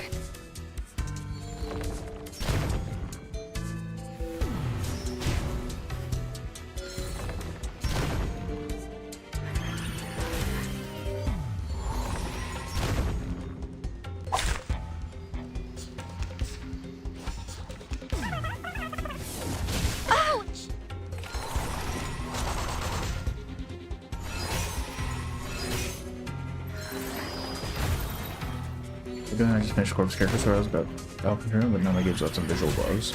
Wait, what are the visual bugs? Why? What happened? And yeah, we're doing pretty well. We finished Corvus story a while back, and we've just been running through a couple of runs of pre-pro. This is just the second run of Pre-Storm Protocol, actually.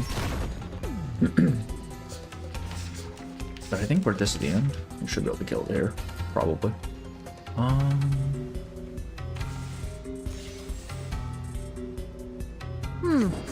That was certain. Sensing their thoughts. Taking a peek inside. Sensing their thoughts. Feel like enter the gate and see the Surely light. just kill us, right? Flutter Page is over. Yeah, Flutter Page is always the working man. This girl does not get a break.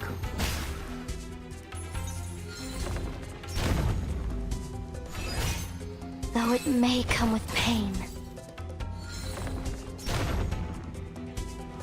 Yeah, this definitely goes. now, give us a big smile. Give us a big smile. Do you think Kolio's shadow is the one without legs? Because there's one that's just on a stick.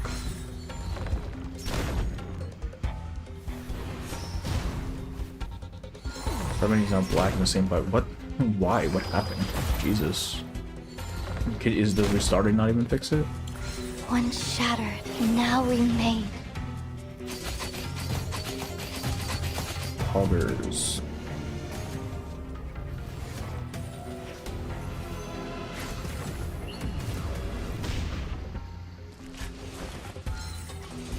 It just doesn't let me look at the telegram and also you guys. That wasn't even as That tough as sounds like you waking might up need an to old repair your app factory then. man. What the hell happened?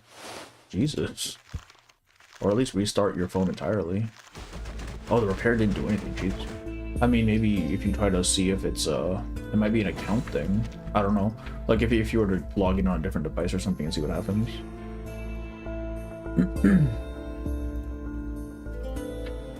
Nice, Alright, that's enough for tonight, I think. I use my laptop on Steam. Oh, have you tried it on mobile yet or no? Okay, I thought it was pretty far. 10,000 more. Alright, we're calling it for the night though. That's why I'm quite tired. Oh.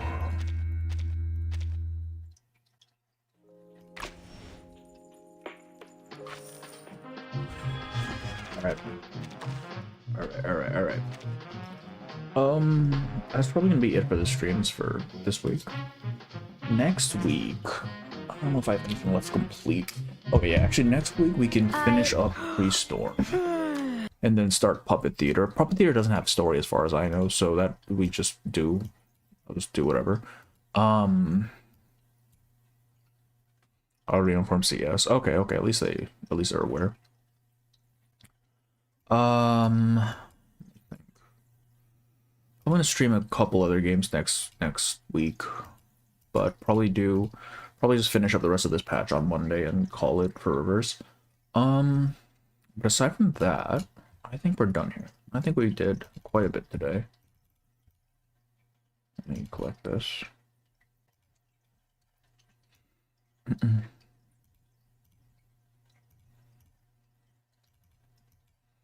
Alright. Okay. I'm gonna log off and go to bed because the sun has come up. And that's not great. Thank you all for coming in. I will see you on the next one, okay? Bye-bye.